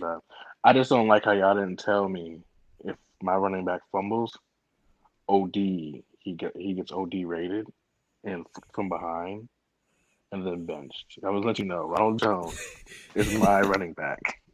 And as soon as he fumbled that ball, he never saw the fucking field again. I want you to know, going into Sunday, I started off with negative 3.6 points because this man fumbled the ball. All my life I've been fighting. He had 2 fumbles? I don't know. I have no idea. Ain't no way he fumbled twice. Who else played that game? Oh, apparently Ronald Jones is supposed to start this week against the Panthers despite his benching week 1. No, don't worry about that because you know what's crazy? They have him starting, but they have his projected fantasy points like 7.9, but they have Leonard Fournette's 15.3. I don't get it. So never pay truly attention to the projections. Yeah, the projections, they're kind of guesswork. Yeah. Okay. So your best guess is as good as theirs. And like they made those projections when they thought Fournette was going to be the starter for the week. Okay. So that's the biggest thing. You want to look at the news. You want to listen for who's starting. Like, you know what I mean? Like, there's like a bunch of fantasy shows you can watch that say, hey, this person is starting. And then there's a lot of people who start talking about like run shares and different stats like that, like what their offense is looking like. You just kind of got to really like look at each team and see like what would their game plan be against a team that's like a top 5 running defense. So they might not run the ball as much, or they're going to try to, but it's not going to be as successful because it's a tough team. So you might see them pass the ball more, so maybe a little bit less carries. Like it's stuff like that you got to really kind of break down, which is it's a lot. Like fantasy football is a lot. But I should have like broken down to the Bears played LA Rams, and I realized Allen Robinson is the best receiver on that team. That's just my personal thought. And I forgot Jalen Ramsey usually guards the best player on the team. So I should have realized. Does he go side to side though? Or does he stay on one side? He goes all over. Okay. But I should have remembered, like, I should have started Godwin. Yeah. And let him get those points because he was paying Jalen Ramsey in that secondary. So there's a lot to go into it, but I'm glad y'all invited me into it because I'm learning more about the NFL. But doesn't it make it a little bit more funner? Oh, it's definitely I wouldn't say fun. It's stressful as fuck on Sundays. I would say fun. But yeah, it makes you like watch more games and like it gives you more of a purpose. Like because that's the thing. Like I watch like with anything like I watch Washington play first, and that's like my focus, and then I switch to other games because like I love my team and I'm intently watching and just. Most of the time cussing all the time. But then it's like when I watch other times, like sometimes it depends on how I feel that fantasy week. But I'm like, oh, like my team already plays. Especially my team plays Thursday. So Sunday, I could just flip and, and check different games. But I check who's balling, like especially who I think might be doing well this week. So it's fun. I appreciate you guys inviting me into it. All I got to say is we better be doing a basketball one. That is all. Yeah, I'm not. I never done basketball, but I'd be open to it. Just know you actually get points. Just know you actually get points for your points. You know what I'm saying? Well, speaking of actually getting points, something that the Atlanta Falcons did not do this past week, as they. All right, guys. See you guys later. Okay. See you later. As they got waxed by the Philadelphia Eagles, which I honestly did not see this coming. It was a lot of mistakes. It was kind of a close game until it's just a lot of mistakes by the Falcons that they kept making. I mean, Calvin Ridley, 5 catches, 51 yards. Cordell Patterson with more rushing yards than Mike Davis at 7 carries for 54 yards. Matt Ryan, 21 for 35 for 164. Like, that offense is supposed to be good. Shout out to Kenneth Gainwell for getting his first NFL touchdown. I'm very happy for him. I hope he succeeds. Jalen Hurts, really good game. 27 for 35, 264, 3 tutties. Miles Sanders contributed with 15 carries for 74 yards. And shout out to where am I? I lost my train of thought. Devante Smith, 6 catches to 71 and a touchdown, his first NFL career touchdown. Big game. Big game for Devontae. Led the team in yards. Him and Jalen Reagor had 6 receptions. Devante Smith, the most targets for that team. So that's a very interesting stat. But, I mean, as you can see, Devontae and Jalen Reagor are back-to-back the 2 highest target guys. So if you guys want a Eagles wide receiver, I am your guy because I have both of them on my bench. So, good game. So here's the question for you guys. The Philadelphia Eagles, they play the 49ers this week. Is this a sustainable thing for the Eagles to do? Did we have them all wrong? Or are they better than we thought they were. It depends on how we feel about the 49ers.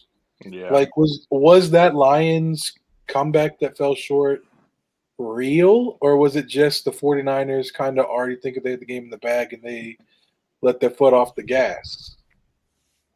We're going to find out against the Eagles because the Eagles' offense is way better than the Lions. Yeah.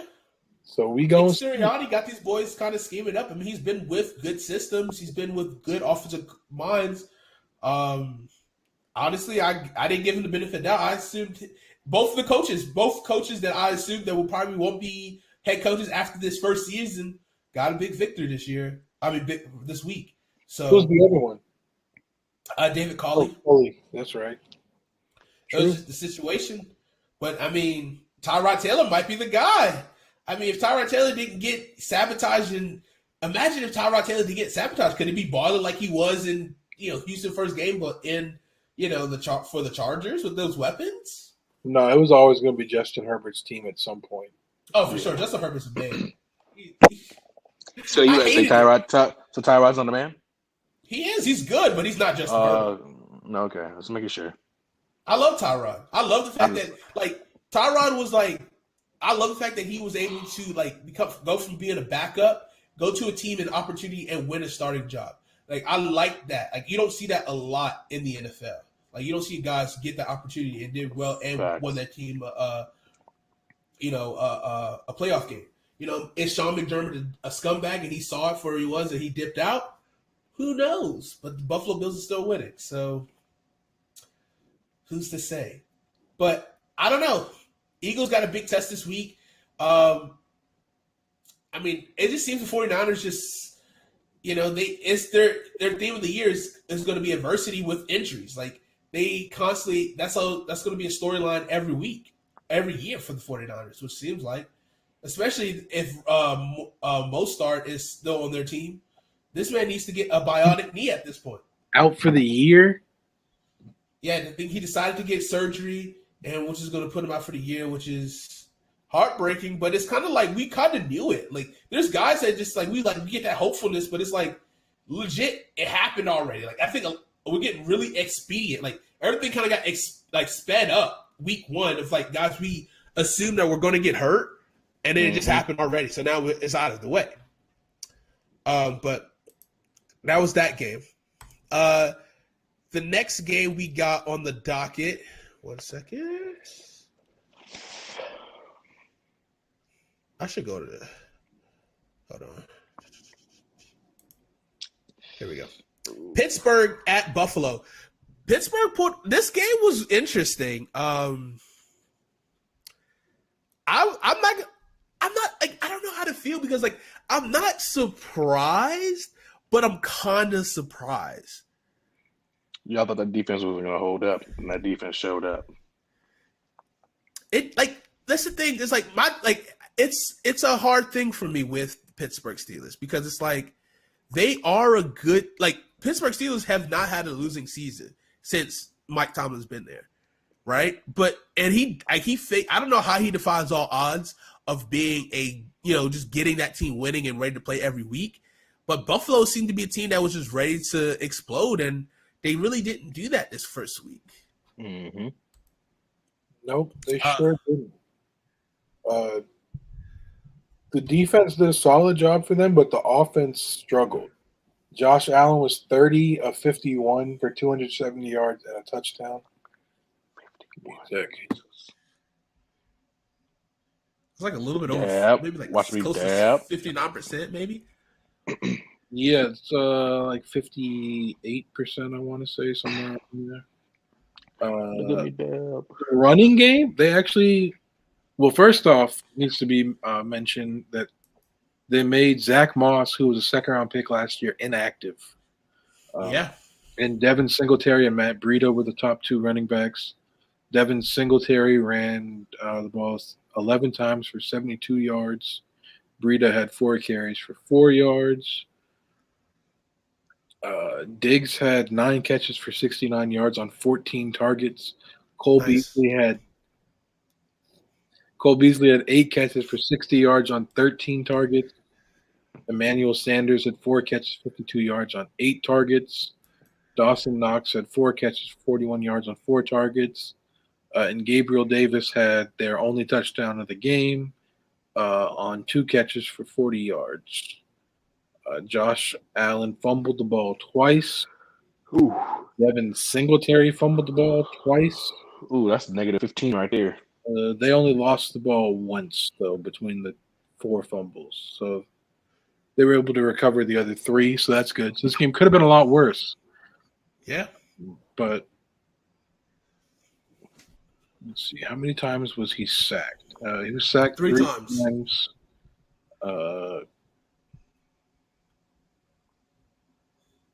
And Pittsburgh recovered 2 fumbles. So one of them was their own. So that doesn't really count. But yeah, Pittsburgh's defense really underrated. Flies around. Makes the ball loose. A lot of potential for turnovers with this group. Some ball hawks back there. They forced 4 fumbles, only recovered 1. But if they can recover 1 or 2 of those, this game probably gets way out of hand. Oh, for sure. But on the other side of the ball, Ben Roethlisberger, 18 for 32 for 188 yards and 1 touchdown, sacked twice. Najee Harris, 16 carries for 45 yards. And Chase Claypool had a carry for 25 yards, and Ben Roethlisberger had 4 carries for 5 yards. So 75 yards total rushing the ball. Not a great rushing effort either on their side of the ball. Deontay Johnson targeted 10 times, but came with 5 catches and 36 yards and a tutty. Chase Claypool 3 catches for 45 yards, and Juju Smith-Schuster 4 catches for 52 yards. I mean, their offense not performing well either. This was kind of an ugly game, but Pittsburgh has that wherewithal, that gusto to like figure it out in those tough games for sure. But let's see. All right, what's up, AJ? NFC. We're not talking about NFC standings right now, okay? We're not talking about the NFC East right now.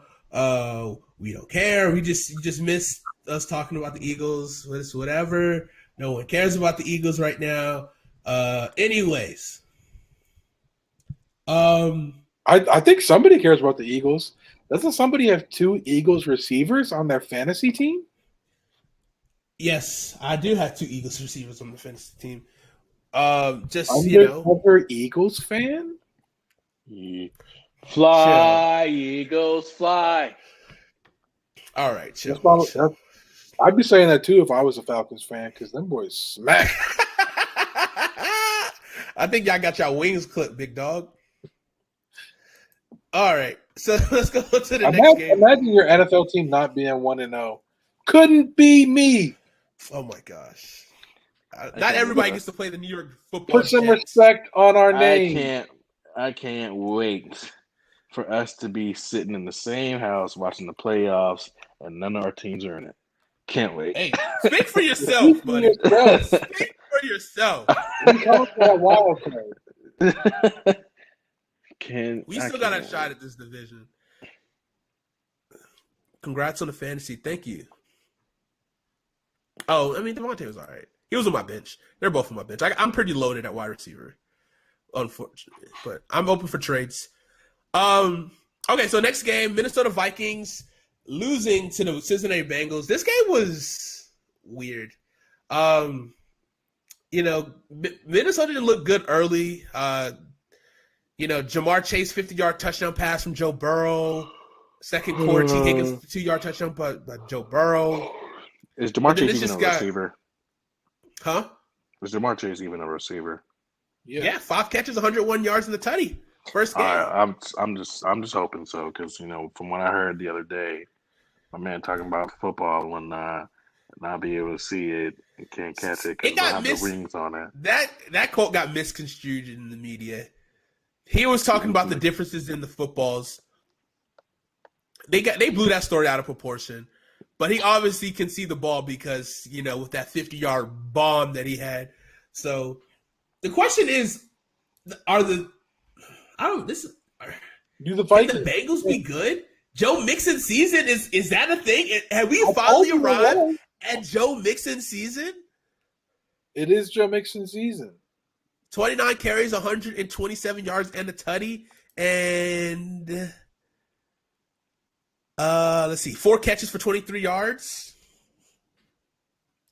Pretty good. Joe Mix season. I don't know. We'll see. We'll see if he can. RB2 in fantasy, I'm pretty sure. That's pretty good. He definitely at top 4. Let's see. The Bengals have the Bears this week, so that should be interesting at Chicago. So they see if they can do, because the Bears. I mean, the Bears defense definitely got played. A lot of blown coverages, a lot of explosive plays that the Rams got on them. So doesn't know how to touch a receiver down, apparently. I guess not, which is wild. You get that single-digit number, and you can't even touch a person down? Come on, son. Okay, so let's go on to the next game. We got the Jesus. My back button works. Okay.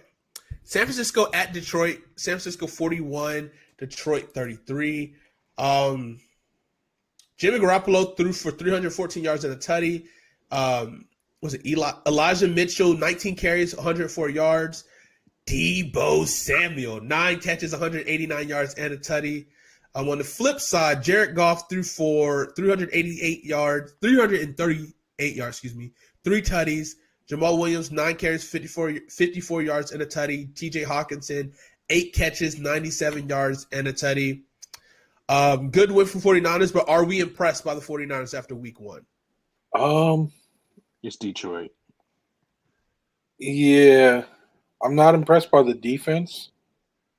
I was impressed by Garoppolo. You know, him and Deebo look pretty good. Did Ayuk not play? I know he didn't have a catch or a target, but did he not play at all? He might. I didn't see him like on the inactive list, you know. I don't know, but Elijah Mitchell, number 1 waiver wire pickup this week. Go get him. Grab him. Gotta have him. San Francisco plays. I'm hurt. Bro, I got a whole waiver wire section for the latest show. I got 5 QBs, 5 running backs, 5 receivers, 5 tight ends. Kickers don't matter, and 5 defenses. Okay. Christian's upset because he thinks I'm giving it away about Elijah Mitchell. Hey, we got to give the knowledge to the people. Yes. No, we don't. These people out there like you, Christian, who is the first time playing fantasy football, and then you didn't know who to pick up. Who? Elijah who? He meant Elijah Thornsberry. Go pick him up, guys. If you needed Elijah Thornsberry, great running back, go pick him up, okay? He's great. He's going to be fantastic for the world, okay? He meant to say you need to get Kenneth Gainwell from the Philadelphia 76ers. I mean, he's on the list. Eagles, my bad. I need to hop off here, y'all. Kenny Gainwell's on the list. He's number 5. See? Look at that. You was dropping nuggets yourself. Go ahead, man. Go pick him up. He had a That's great my thing. guy. You need to go ahead and pick up Sterling Shepard. Also, my man, he had a great week 1. You know what I'm saying? But, you know, I don't know football. I suck at football. Let's move on to the next game. Arizona Cardinals beat the Tennessee Titans 38-13. Big stand-up performers. Kyler Murray, MVP. 5 sacks, 2 forced fumbles. Just straight abusing him. Kyler So, Murray MVP. when we was doing our schedules early in this year, we were not high on the Tennessee Titans, but the Tennessee Titans are known to be slow-starting teams. So are we worried about the Tennessee Titans, excited about the Cardinals, or okay about we're going to tamper our expectations for the Cardinals, and we expected this from the Tennessee Titans? What do you guys say? I think I'd say I'm excited for the Cardinals. I was impressed by this. The defense obviously balled out. And then I like what they have at receiver. They got a solid quartet now with Nuke, AJ Green, Christian Kirk, Rondale Moore. If Cliff cannot stink with the play calling for once, Tyler is going to feast this season. And here's a little tidbit. The addition of J.J. Watt on that defensive line means that Chandler might break the sack record week 5. Yeah, it opened up more one-on-ones for Chandler Jones. And Chandler Jones was feasting on one-on-ones versus Taylor Lewan. This man went to Twitter after the game and said, "Thank you for exposing me. If I was him, I would have stayed off Twitter because I know I would have been roasted because that man played like booty." This man said, "Thank you, Daddy. I needed that spanking. Do it again, please."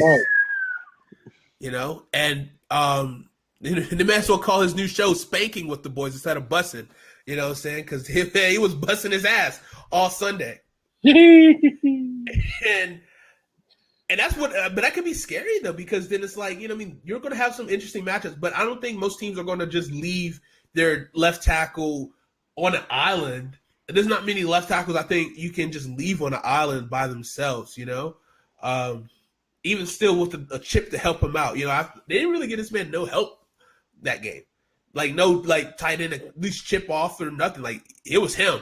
And Taylor wasn't ready. He wasn't ready for it. No.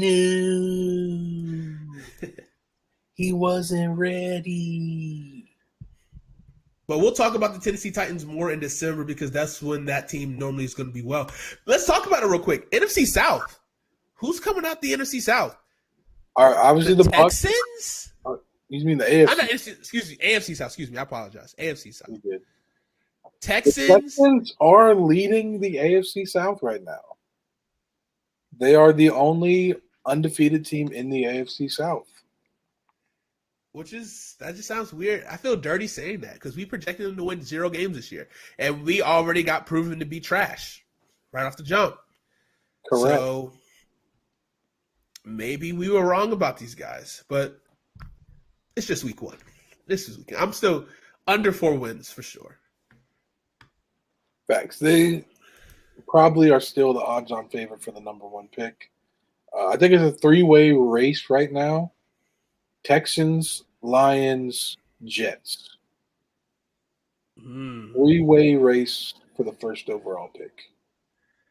Yeah. I can see it. I see it. All right, next game, let's talk about Seattle versus the Colts in an AFC South team. Carson Wentz in his debut, 25 for 38, 251, 2 tutties. Jared Taylor, 17 carries, 56 yards. Also led the team in receiving with 6 catches, 60 yards for the team as well, which is interesting. Jonathan Taylor and Nakeem Hines led with the top 2 rushers and receivers. Not good if you have Michael Pittman in your fantasy football league. No, it wasn't good for me. Carson Wentz stinks. He was checking it down the running backs the whole game. Feed Michael Pittman, please. Yeah. And I had Nakeem Hines on my roster, and then I dropped him for week 1, and he just went off to get 14 points. And now I'm like, dang, that's crazy. But I wanted to say something. I am excited about the Cardinals, but I think Tennessee needs a little bit more time to get adjusted to the offense and and so does Julio Jones. People expect when top players go to these other teams that it's just supposed to just click. It doesn't work that way. You do have other professionals playing against your favorite player on defense. It's not, he's just not about to walk over these people. So, yeah. Very true. Good point, Christian. One thing that I hate about getting a Seattle – this is one thing I hate about having a wide receiver on a Seattle team. Because 1 week, all of a sudden, a practice squad wide receiver gets called up, and he has the game of his life. And then you got two studs, Doug Baldwin on that team, Tyler Lockett, and you choose to throw to a fourth-string wide receiver, a third-string tight end? Come on. But Tyler Lockett did ball out. Just not enough. I mean, they were pretty equal, 5 targets each, which sounds very low. But Tyler Lockett, 4 catches for 100 yards, 2 tutties. DK Metcalf, 4 catches, 60 yards, and a tutty. Tyler Lockett's long was 69 yards.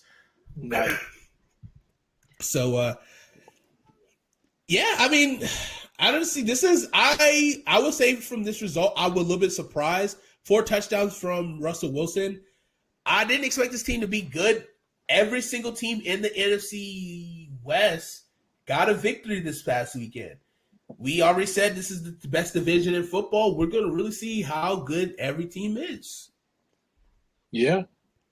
And that's part of the reason why we weren't super high on the Cardinals in terms of making the playoffs, just because it's a brutal schedule, having to play the Seahawks, the 49ers. Who's the other team in the NFC West? 49ers, Cardinals, Rams. Yeah. Those are 3 really good teams in their own right. So it's hard for 3 teams from the same division to make the playoffs. And we had 2 teams, right? We said 49ers and Rams and Seahawks. I think we want Rams. I think we were low on the Seahawks, actually. I was low on the Seahawks. I think we had the Seahawks lower than the Cardinals. It was like a tie. I think it was like Cardinals and the Rams were like they played each other that last week. One was like 8-9, one was 9-8. They were like right there. Yeah. But yeah, it's a really tough division. But I'll take the 2 tutties from Tyler Lockett. I'll take the 1 for DK for now. I don't even want to talk about Washington and the Chargers, to be quite honest with you. I'll just say this, Herbert. Yes, we lost. Justin Herbert. You got owned, son. You got Millie Wop, son. You got Wop the dot, son. Ooh, couldn't be my team starting off with an L. Oh, wait, both of our teams are. Not mine. First and foremost, we lost by 4 points. All right, we was in the game. First of all, you guys got kicked out the game. All right, so don't even come for me with that. Hey, all I know is we lost our starting quarterback in the second quarter. Not a good look, which is something I've been talking about all preseason or all season. Finicky. It's going to be a quarterback carousel. We're going to need guys to fill in for sections of the year, but I just didn't expect for it to be that quick. But maybe this is a blessing in disguise. He's apparently supposed to be out 6 to 8 weeks, which is right around week 9. Give him that stretch to make that playoff run. Get that Fitzpatrick. Unless Taylor Heineke just goes on the run of his life. Kyle Allen. Kyle Allen stinks, dude. Get out of here. He's the best quarterback on your roster. He really isn't, though. This man had an opportunity to beat Taylor Heineke in preseason and looked bad. He was still hurt. When he actually was healthy the last game and just looked bad. Still hurt. Why did he start over Taylor Heineke last year if he's so bad then? Because Taylor Heineke was signed late. But he stinks. He was signed late. And then who wound up being the starter? Why did they have to trade for one, but they were able to sign the other one as a free agent because nobody else wanted it? Explain that to me. Dude, it was just in the system. Once they both got in the system, the same team, now look who's winning. Look who's starting. Because they could have chose to start Kyle Allen now. I know. But they didn't. He stinks. But anywho, defense didn't look great. Sure did. But Justin Herbert was just doing whatever he wanted. I'm not a fan of what the hell they were trying to do. They were rotating too often on defense. Jamin Davis didn't play a lot of snaps. Cameron Crowe didn't play a lot of snaps. I don't know what the hell Jack Del Rio was doing, to be quite honest with you, but they got to figure something out because we got a short week this week against a divisional rival. On to Thursday, on to New York. That's all I got to say. Y'all going to lose that game, and I'm going to laugh. I will probably cry because we lost to them twice last year, so it's a And good chance. at like 40% right now. So if you guys lose to a 40% Saquon-led Giants team, that is going to be hysterical. It wouldn't be that funny. At least we didn't lose to the Eagles yet. Anywho, next game, let's talk about the Jets and the Carolina Panthers. How do you feel about this game, Jonathan? I feel like we're 1-0. That's all that needs to be said. We won. Washington didn't. Minnesota didn't. Atlanta didn't. It's a good week. That's all I can ask for. Winning all of my fantasy leagues this week, cherry on top. You know, just a perfect football week for Johnny Football over here. Your week can be coming to an end playing against the Saints this week at home. It might. Jameis is looking something we've never seen before. And now that Jameis can see now. Yeah, he can see. He's not turning the ball over. He's been very risk averse through 1 week. Straight balling. Correct. We'll see what he can do when they're not. Divisional game. Yeah, divisional game. Different. And they're not going to be spotted like 21 points like Green Bay did to them last 21. I hope you guys lose to the Texans. That's all I got to We're say. going to make them earn those points. Sam Darnold also hasn't been throwing very many iffy throws, those 50-50 balls. He's been throwing high percentage passes. Are you saying Matt Rule is a Ghostbuster? Ghostbuster. No, I'm actually not. There needs to be a happy medium. Like besides the one big throw to Robbie Anderson, all Sam Darnold did was check it down. And you can't. To who? Who do you think? The GOAT. Hey, shout out Steve Christian Smith? McCaffrey. Number 1 pick, baby. Let's go. There's no Steve Smith. That man stinks. Steve Smith don't play anymore. What's wrong with you? He what? He what? What? You don't play anymore. He said he stinks, Jonathan. You didn't hear that? Nah, he knows better than to say some stupid stuff like that. Oh, I can't wait for you to rewatch this video and hear this. Can't wait. Because he knows Steve Smith will be the greatest Washington football receiver in its history. So he knows better than to disrespect Steve Smith. Bro, Who's better? Go ahead. Santana Moss? Get him out of here. Santana Moss, a GOAT? Bro, he's literally didn't have one season better than Steve Smith. Do y'all remember Santonio Holmes? Yeah. Yeah. I forgot about that He's guy. not better than Steve Smith. Hey, I wonder if Steve Smith talked to got a Super DJ Bowl Moore ring. yet. Did Steve win one in Baltimore? No. When did he go to Baltimore? 14? I feel like he's trying to throw shots for some reason. No, I'm just asking a question. Just waiting for it. I'm just waiting for something to be said. Hey, he might be the greatest receiver in Panthers history, but I mean, he doesn't get treated like that. I mean, kind of gets disrespected by his own owner It was 2014, I think. and the team. That's all I gotta say. I just wonder if he picked up DJ Moore on his fantasy team this year. Oh, he got DJ Moore. I got DJ Moore. Not That to my I Steve in the Smith. league. I got a Oh, league. he got full of- Christian McCaffrey. He's an undercover Panthers fan and an undercover Eagles fan. Look at that. How many people in our fantasy league are Carolina Panthers fans? 2. Tucker, you, Jawan. I forgot about Jawan. I keep Who thinking else? Jawan's a Falcons fan. Stumps the Colts. Heck no. Yeah, don't so we want got him. Carolina Panthers. We got 3 and 3, I think. 3 Panthers and 3 Falcons fans. I knew what I was doing. You didn't draft any Falcons players, though. I got Calvin Ridley. Wait, I'm going to think my other league. But I wonder if Steve Smith has DJ Moore on the fantasy team. Oh, yeah. Hence the joke from that one time, Yeah, we got it. Okay. All right, let's move on.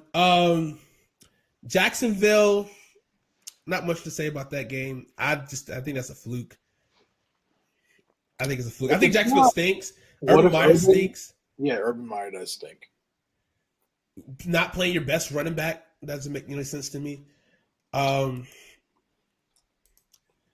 Let's talk about 3 games and let's wrap this thing up. We'll talk about Baltimore. What are the other 2 games you want to talk about? Browns Chiefs. Browns Chiefs was heartbreaking. They had a very good game plan going in.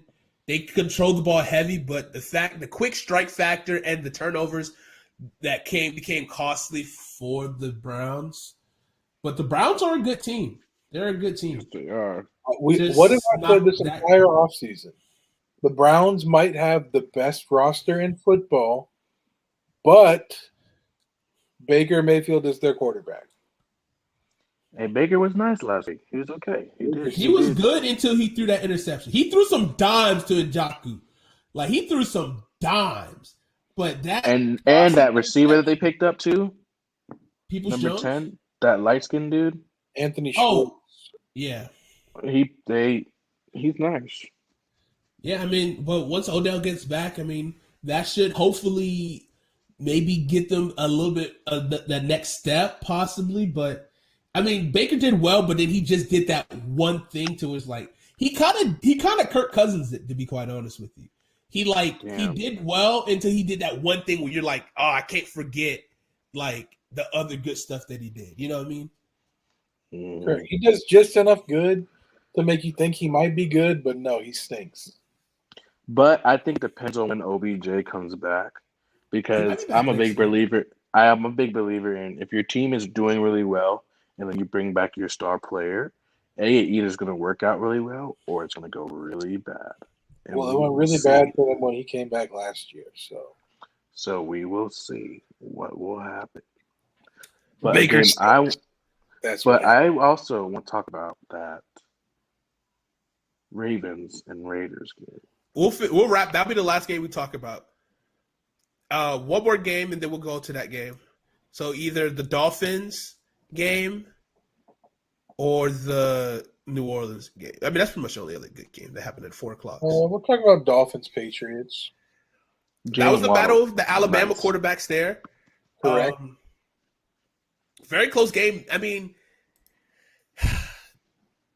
Miami is number 1 in the division right now. So that's actually a 3-team race. Well, who's the 4th team? The Jets. Yeah, that's a 3-team race. 3 really competitive teams in the AFC. How good is Mac Jones looked pretty good. He had total command of that offense. Didn't put up a lot of points though. Defense is going to be pretty stout. I mean, defense didn't let up a lot either. 17 points. Tua didn't look bad either.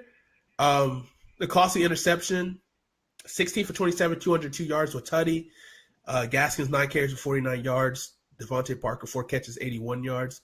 It was some of the play calling I was a little iffy about with the Dolphins, because they kept hitting Devontae Parker on this nasty slant route when they were kind of going opposite field. They was kind of do like a fake screen opposite and then kind of turn back with that slant. He was wide ass open, just getting chunk plays 11, 12 yards each time. They could have kept feeding that more. But I don't know. It's just interesting play calling. It was, I would say, more conservative, but they did get a huge forced fumble at the inside the 10-yard line when they needed it the most to stop the Patriots from winning that game. Because they were running. That offense was moving. That was tough. I got Damian Harris in a couple leagues, and we needed him to punch that inside the 10, and instead he fumbled it away. Yeah. I mean, I guess you could say the Patriots offense looks about right again, be with Mac Jones at quarterback. It kind of just got the Boston fans got a wicked boner, like, with Mac Jones playing, because it got that old feeling of Tom Brady again. It kind of like, if they close their eyes, they can be like, Tom. That's kind of the vibe I got for them. Patriots will be good again. Will they win more than 7? We'll see. I don't know. It was a very close game. 2 really good defenses. 2 up-and-coming quarterbacks, up-and-coming teams. But in Foxborough, too. I didn't even mention that. In Foxborough. That's huge. Like, Foxborough doesn't kind of got that allure anymore because Miami has been coming in there, and this is our house. Speaking that ass. Brian Flores got a squad. He's a good coach, and I love to see it. Well, I remember last year when Cam Newton went down to Miami week 1 and beat the Dolphins. But apparently he's not good enough to be on the NFL roster. Obviously, that's a fever dream because that didn't happen. I was excited to see just Miami's offense. I was more excited to see Jalen Waddle, honestly. They did beat the Dolphins last year week 1. Was it not in Miami? Was it in Foxborough? No, I'm just saying, like, it obviously didn't attribute to enough for them to keep him. It did happen. Cam to Washington? No. Cam. No, Ron Rivera broke Cam Newton once. He doesn't get to try to play with him again. Okay. Deshaun Watson to Washington? Once allegations clear up. But I don't know. That's the thing, too, is like, I don't think they don't want to give up the farm for him either. Like, they're trying to be like, which is like, I don't know, like, they kind of like, they don't want to do this, but they want to start a quarterback. So, like, they're in this weird limbo. It's like, dude, you got to get a quarterback. Terry McLaurin, in his 3 years in the league, has had 10 different starting quarterbacks since he was a rookie. 10. That's a lot. That's insane. He probably couldn't even name them all. It was just so lax, huh? I said he probably couldn't even name them all. Shit, I don't know if I can name them all. Dwayne Haskins, Taylor Heineke, Fitzpatrick. Was he playing with? It hasn't been 10, has it? It's been 10. I can only think of 5. Because we had 6 last year. Alex Smith, Haskins, Alex Smith, Heineke, Kyle Allen. He went to Minnesota. Keenum? Case Keenum. Who else started that year? Because that was his rookie year. Case Keenum was the starting quarterback. I'm pretty sure that was the year that why I can't think Johnson. We got him off the streets. XFL. Josh Johnson. Josh Johnson. What'd I say? You said Johnson. I did say Johnson. Okay. But I don't know if that was his rookie year or not. But it's been a lot of turnover. Kyle Allen.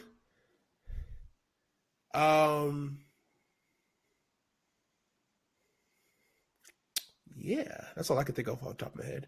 I can't think about 3 years ago, though. My team's only had 1 quarterback, 2 quarterbacks. Hey, the only quarterback that your team needs to consider, Felipe Franks, the future of Atlanta Falcons. That man is, well, he's good. No. He's good. Wrong quarterback. But you know who's better? Josh Rosen. The Rosen one. I think he was the active backup quarterback on Sunday. And Felipe was inactive. Because he's good. Put some respect on his name. He might finally get that chance, that opportunity. I mean, Matt Ryan keeps playing like he did this week. He might get it next weweek. I just still don't understand it. I gotta look. I didn't even look at the stats for it because I just wanted to shit on the Falcons. But like, all right. I mean, I remember like seeing like on Twitter, it was trending when the Falcons early in the game were in the red zone and Kyle Pitts was on the bench, like on the sidelines. Mm-hmm. Yeah. Like, what? Why? Yeah. Like, like what? Why? But it's okay. Trust the process. Do Even you if the know? process is That's even I if the don't know if process is that's losing. something you can trust. I don't know if you can trust that. If Sixers Kyle fans Pitts. can trust Ben Simmons, we can trust. But look what Sixers that led fans to. don't trust Ben Simmons. Sixers Now fans they been don't. trashing Ben Simmons, and that's why he wants to get traded now. I ain't playing, coach. I'm excited, dude. I really want to go to. I want to go to some Hornets game. Oh, all right. So, guys, before. All right, last time we got to wrap this up. I bought 3 jerseys Oh God. from sites that is probably they're not real. Let's be honest, they're not real jerseys.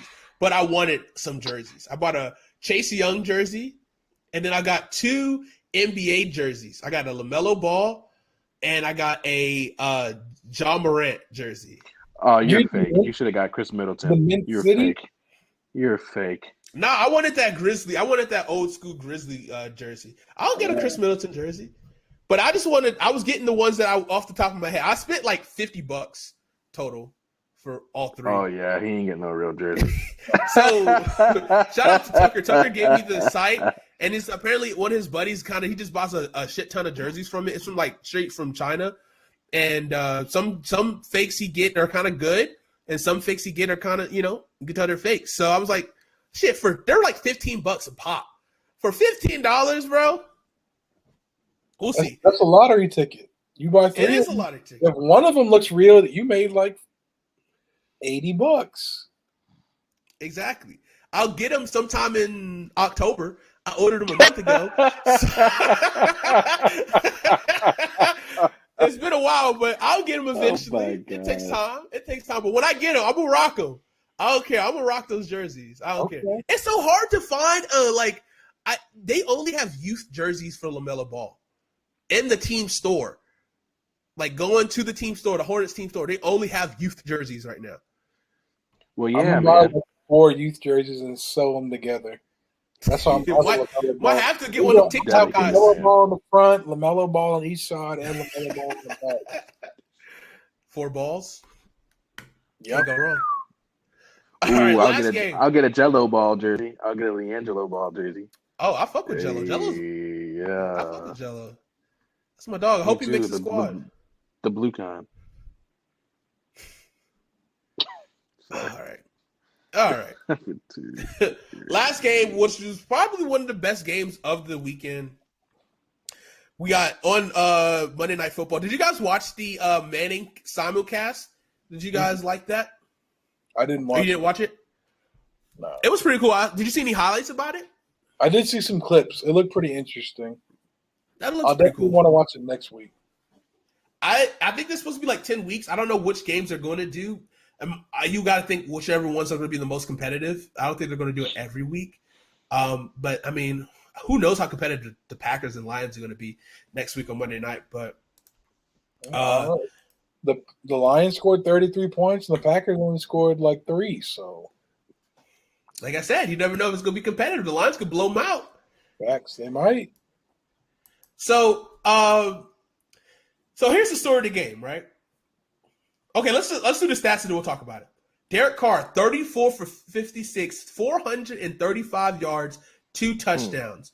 Josh Jacobs, 10 carries, 34 yards, 2 touchdowns. Darren Waller, 10 catches, 105 yards, and a touchdown. Lamar Jackson, 19 for 30, 235, and a touchdown. Lamar Jackson, 12 carries for 86 yards. Sammy Watkins, 4 catches for 96 yards. Stat leaders right there for you. Clemson quarterback, baby. I mean, wide receiver. Early on in this game, it was – I feel like – I don't know. It almost felt like they were trying to prove a point, the fact that Lamar Jackson can throw the ball, and they were trying to have him throw the ball more. And I didn't like it because, one, I have him on my fantasy football team, so I thought I'm just going to keep spamming the same thing they normally do. But he was throwing the ball a little bit better, but at the same time, it just felt weird. It just felt weird, and the offense didn't flow. And they had some issues with the running game early on. It was kind of like this. They had a couple of bad handoffs and some exchanges for the Ravens, but they were able to kind of get some points on the board. The offense just, I don't know. Obviously looked great, but he did get some good routes to Sammy Watkins and some crossing routes to get some big chunk plays, and got Brown on a big play. I don't know, Lamar Jackson. I just feel like they're trying too hard to answer a narrative with Lamar Jackson. Just let Lamar Jackson be Lamar Jackson, which is a running back. Derek Carr, they were trying very hard to get Darren Waller the ball. I mean, they were trying to force it to him. They force-fed him. I mean, 10 catches, 105 yards. He is good. He is their wide receiver number one. But the thing is, the Las Vegas Raiders have a lot of weapons on this offense.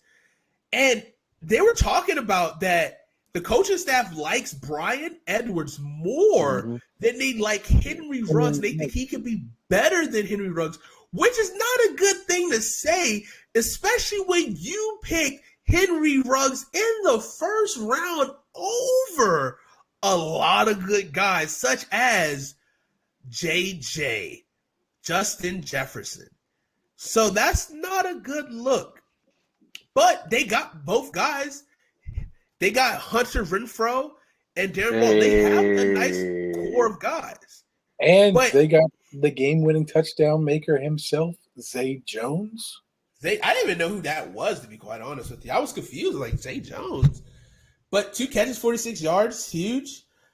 Listen to this. Darren Waller targeted 19 times. The next closest person to get the most targets after that was Hunter Renfrow with 9. That's insane. They want to give him the ball, though. Hunter Renfrow is a clutch player. He's a good slot guy. Bryan Edwards showed up big time in clutch time for them when they needed to. That interception, though, that was just hilarious. I laughed out loud when Derek Carr threw that interception. I'm like, of course this would happen. This is like the perfect, like this. Of course that happens. Like, it's fucking hilarious. So, what are you guys' thoughts on this game? Do you feel like the Ravens are trying too hard? Or do you think is it the injuries, which is the real story for this Baltimore Ravens offense that's kind of stumbling out the gates? I don't think it was the injuries of the offense that derailed them. I think it was the injury to not Marlon Humphrey, Marcus Peters that hurt them. They had Marlon Humphreys a lot, man-on-man on Darren Waller. Exactly, which frees up the other receivers like Bryan Edwards, Hunter Renfrow, Zay Jones, who. But they didn't figure that out till late, though. I know, but to be frank, yeah. Well, that's because they were trying to have him cover the receivers. But if Marcus Peters were healthy, they would have been able to do that much sooner. True.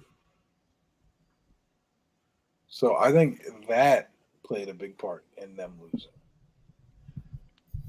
And I think that the Baltimore Ravens, I feel like Lamar has a lot on his shoulders right now because it's like they have both of their running backs are out. All 3 of their starting running backs, or all 3 of their running back options injured. They relied on to a practice squad running back who made the squad. They really liked him, Tyson Williams. And then Latavius Murray was the only guy who suited up from the 3 running backs that they signed. But they still got Le'Veon Bell and Devontae Freeman. So if these guys learn the offense quick, I don't know how these guys fit. They just feel like a band of misfits. I call it the Suicide Squad. But yeah, they pretty much just signed any running back they could. But Bell and Freeman are both on the practice squad. Latavius Murray and Tyson Williams are on the active roster, along with Trenton Cannon, who's like a special team. I think he did get like 4 carries. 2 carries for 5 yards. So Sorry, y'all, my iPad died. You good? He's not really going to touch the ball that much. It looks like it's going to be Tyson Williams and Latavius Murray going forward. Maybe Bell and or Freeman get involved once they get up to speed in the offense, but doesn't look that way right now. Will these injuries expose Lamar Jackson? Because they've had one of the best running attacks in the league, whether it's him or his backs running it. So, like, is this, now that I guess that's kind of why we saw him kind of try to throw the ball more, but like if he can't have a good running attack behind him, are we going to see an exposed Lamar Jackson in the very worst time that could happen? Because he did not get that contract extension before the season started. They did have a good running game, though. That's the thing. Like, Tyson Williams and Latavius Murray combined for 19 carries, 92 yards, and 2 touchdowns. Like, it was okay. It was okay, but it's not to the caliber of how the Ravens run the ball, though.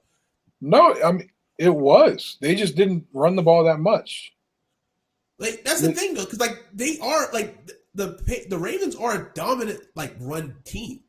Yeah, and the Raiders were pretty good against the run, so they went to the pass because the Raiders' DBs aren't that good. And that defensive end for the Raiders, Crosby? Crosby. Was going crazy. Oh, you talking about the other defensive end? Nah, I'm talking about the white guy. They're both white. You talking about Carl? Oh. He played last night? Sure did. He got a sack. Nassib? Yeah. I did not know he played last night. Yeah, he forced the fumble. That's up the game winner. I feel like y'all being weird. No. What? He was being weird. Nah. He got the Talk sack. to your boy Jonathan. Talk to your boy Jonathan. Nassib played last night. He got the strip sack that set up the last touchdown, the game winner touchdown. Okay. But I just think Lamar's pushing himself. He's going to have to push himself because he realizes he can't do the play action the way he wants to because I feel like people aren't really going to respect their run game just because they have so many injuries. And I feel like he feels that, and I feel like he's like, damn, well, I know they know when I drop back, 80% of the time I'm probably going to scramble and get out of it and run. And I feel like teams know that now. So it kind of messes up his game plan. And who knows? I don't think he'll be exposed because we always keep back of our mind, like 3 of his running backs are out. So I don't think he'll be exposed, but I think we're keeping in the back of our minds, because I guarantee if he did get exposed this year, I guarantee you would love to have him on your Washington football team. And I guarantee you would love to have him. I guarantee one person who would not want to have him on the Washington football team, and that is Ron Rivera. I like Lamar, but I love our wide receivers, and I want to see them eat. Like, I just imagine if we had Justin Herbert. You want to see them eat? Eat. Jesus, chill out. Jeez. Chill out. Late night with the pylon, indeed. All right, whatever. But like, I want to see a guy who can swing the ball to him. Is that Taylor Heineke? Possibly. I'm not sure yet. But like, no. I want to. I just want a young guy. Who? Huh? What'd you say? What? Hey, watch your mouth, dude. You said Steve Smith was nothing, so I don't want to hear that. I didn't say that. I didn't say that. I didn't say he was nothing. He's something. Something better than Washington ever had. That's cap. Maybe one person better. Dude, you know how many wide receivers we have in the Hall of Fame? No. Yeah, how many? I do not. You tell me. How many? How many? Do you know the answer? How many? More than the Panthers. Wait until Steve Smith gets inducted. And then guess what? And then it'd still be more than the Panthers. Name them. I can't because they're in the 80s. So they don't matter. They do matter. It's still Pro Football Hall of Famers. Bro, if you don't even know their names, they never played when you were alive, you can't claim them. I can claim them. They played for my organization. You can't claim them. And they're in Hall of Fame. Your organization? Dang, not your organization. Like that, dog. It was an organization before you were born. That's your family's organization. That's the not every team technically was born in 1995. Technically, they were the Redskins, so technically it wasn't your team. Technically, your team is the Washington football team. So Washington never changed? Shoot. It's still Washington, right? No. It's still Washington, right? Nah, it's the DMV. It's the DMV team. National Football It's still team. Washington, right? Did that change? Yeah, it did. It didn't. It did. It did when Heineke became their quarterback. Oh, wow. So that's what we're claiming. Okay. I'm not claiming. I'm just saying it's still the owner. It's all right, bro. I understand. I'm your mom's favorite player. I get it. I understand. It's okay. I understand. Who? Who?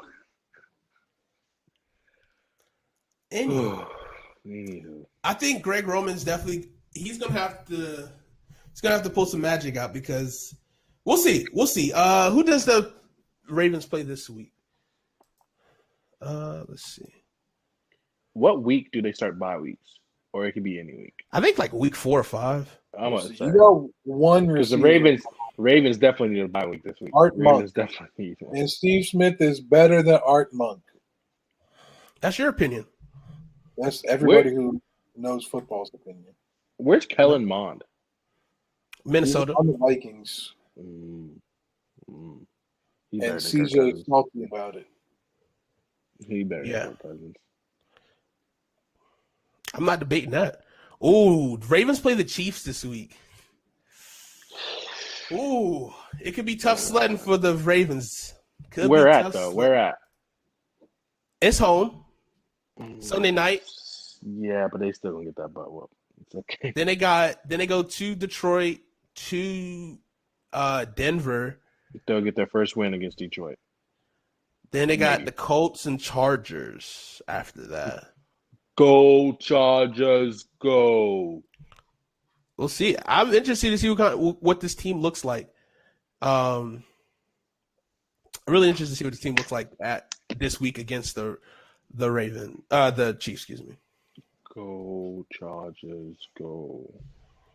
All right. Any last final remarks on this week of NFL football before we get the fuck out of here? Just my waiver wire targets. Go for it. I got 5 players in each position. I tried to keep it to people who were 30% or less owned. I did cheat a little bit.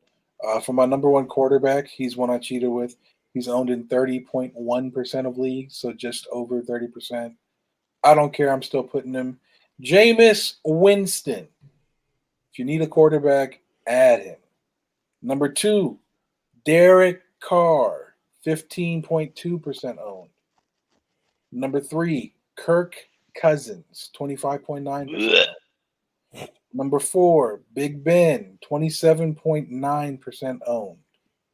Number 5, Theodore Bridgewater, 5.5% owned.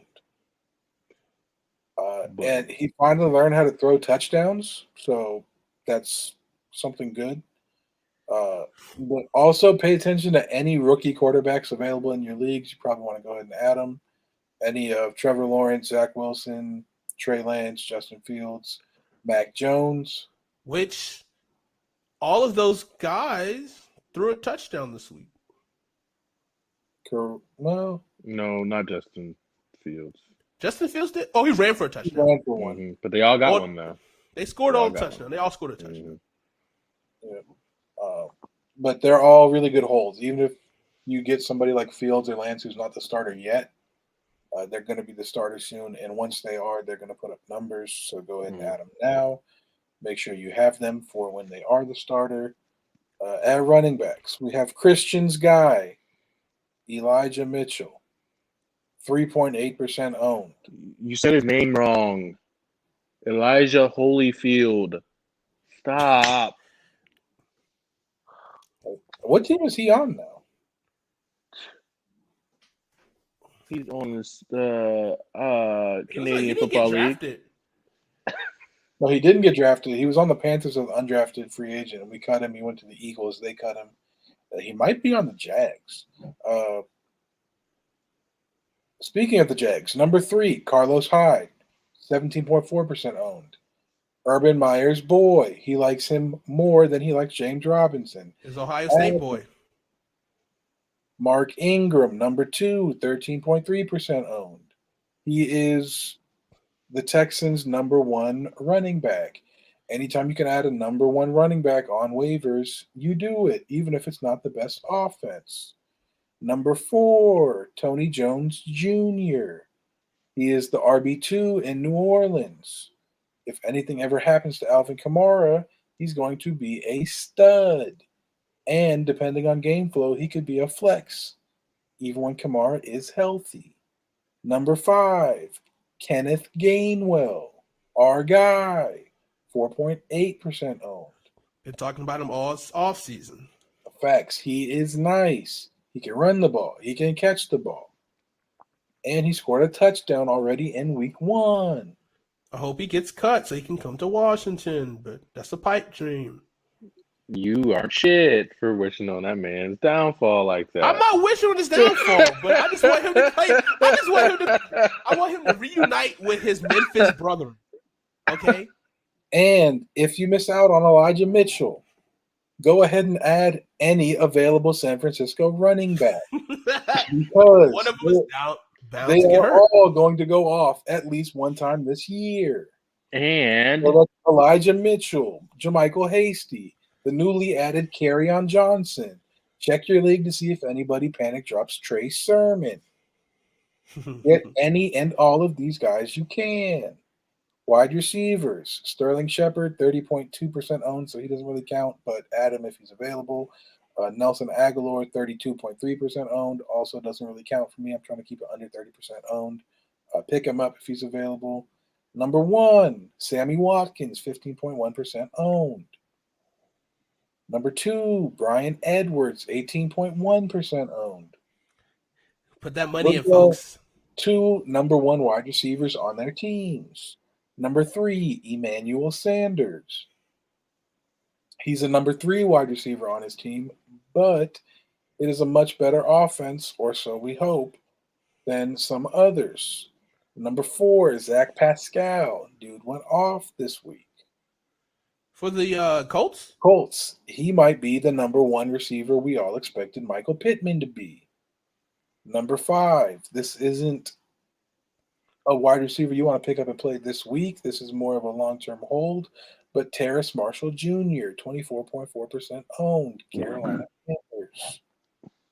At tight ends, this dude is owned in 79% of leagues, so he doesn't count towards my 5. But if Gronk is available in your league, pick him up. Number 1, Jared Cook. That's my tight end. Number 2, Juwan Johnson, 1.8% owned. Caught 2 touchdowns for the New Orleans Saints. And we know, going back to his time in Tampa Bay, Jameis loves to target tight ends, like a Cameron Brate. Number 3, I targeted tight end. Gerald Everett. Hey, yo, chill, bro. Hey, yo, bro. Time out. You in time out, bro. Get him off the show. Golly. Get out. Number You're 3, Gerald Everett, 12.5% owned. Seattle Seahawks, caught a touchdown. Didn't have that many targets, but tight end is the worst position in fantasy football. If you can get a guy who scores a touchdown, it's worth adding him to your bench and seeing if he can do it again. Number 4, Dalton Schultz, Dallas Cowboys, 1.3% owned. He out-targeted the other tight end, whose name I'm blanking on right now, Blake Jarwin. I think he had 6 catches for 40-some yards, which is good for 10 PPR points. You'll take that from a tight end, especially when you pick up on waivers and didn't have to spend an early draft pick on. And number 5, also a long-term hold, Pat Freiermuth. Pittsburgh Steelers, 5.9% owned. A rookie. Also a really good blocker, so he's probably going to earn more snaps than Eric Ebron. Kickers do not matter. Defenses. Arizona Cardinals, number 1, 5.9% owned. Chandler Jones is balling out of his mind.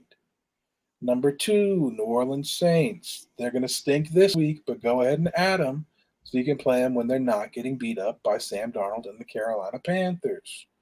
Number 3, Seattle Seahawks. This is not the Legion of Boom, but still a very solid defense. They have guys like Bobby Wagner and Jamal Adams who make them potential turnover magnets. Number 4, the Las Vegas Raiders. they have the great white terrors at defensive end. Sax Crosby and Carl Nassib. Booty Bandits.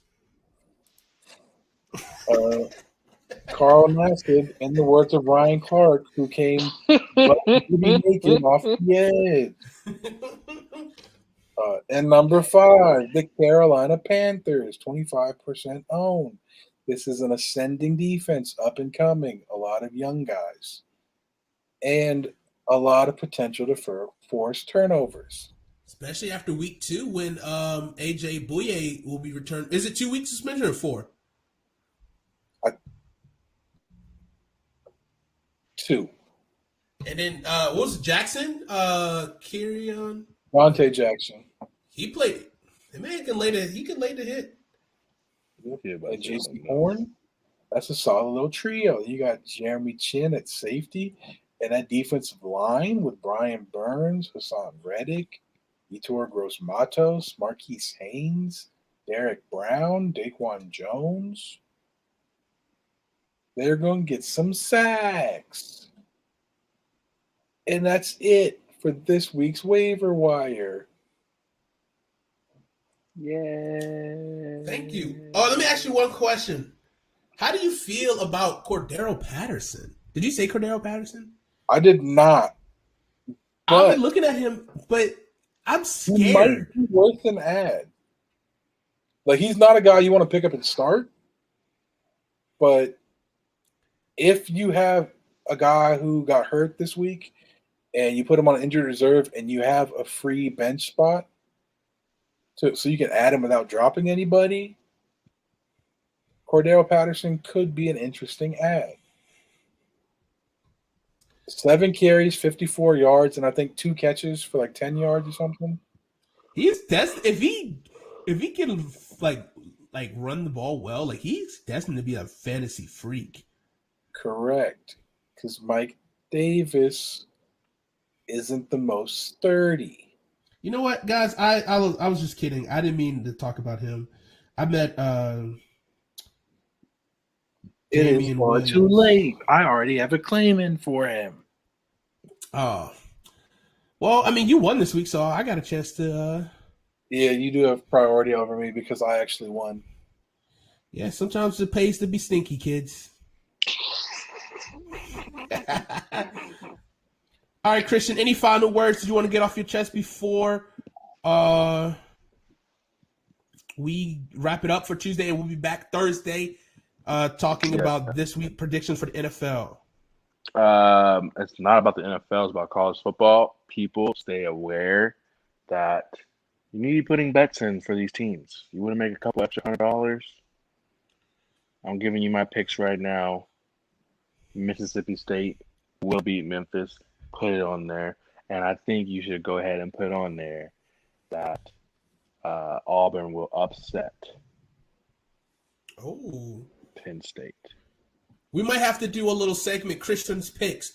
I might have to. You might if you send me those picks in a video form on your phone or whatever. Send that to me, and I think I'm gonna post that for our socials. Christian's picks. I'll make a little graphic for you. I appreciate it. And then we'll do our waiver wire with Jonathan. We get some segments going here. We back in full swing, and the trash run, my friends, will be back on Thursday. We will have a trash run. Oh, perfect! Just in time for Washington to go into it. I swear, a team finally wins a game.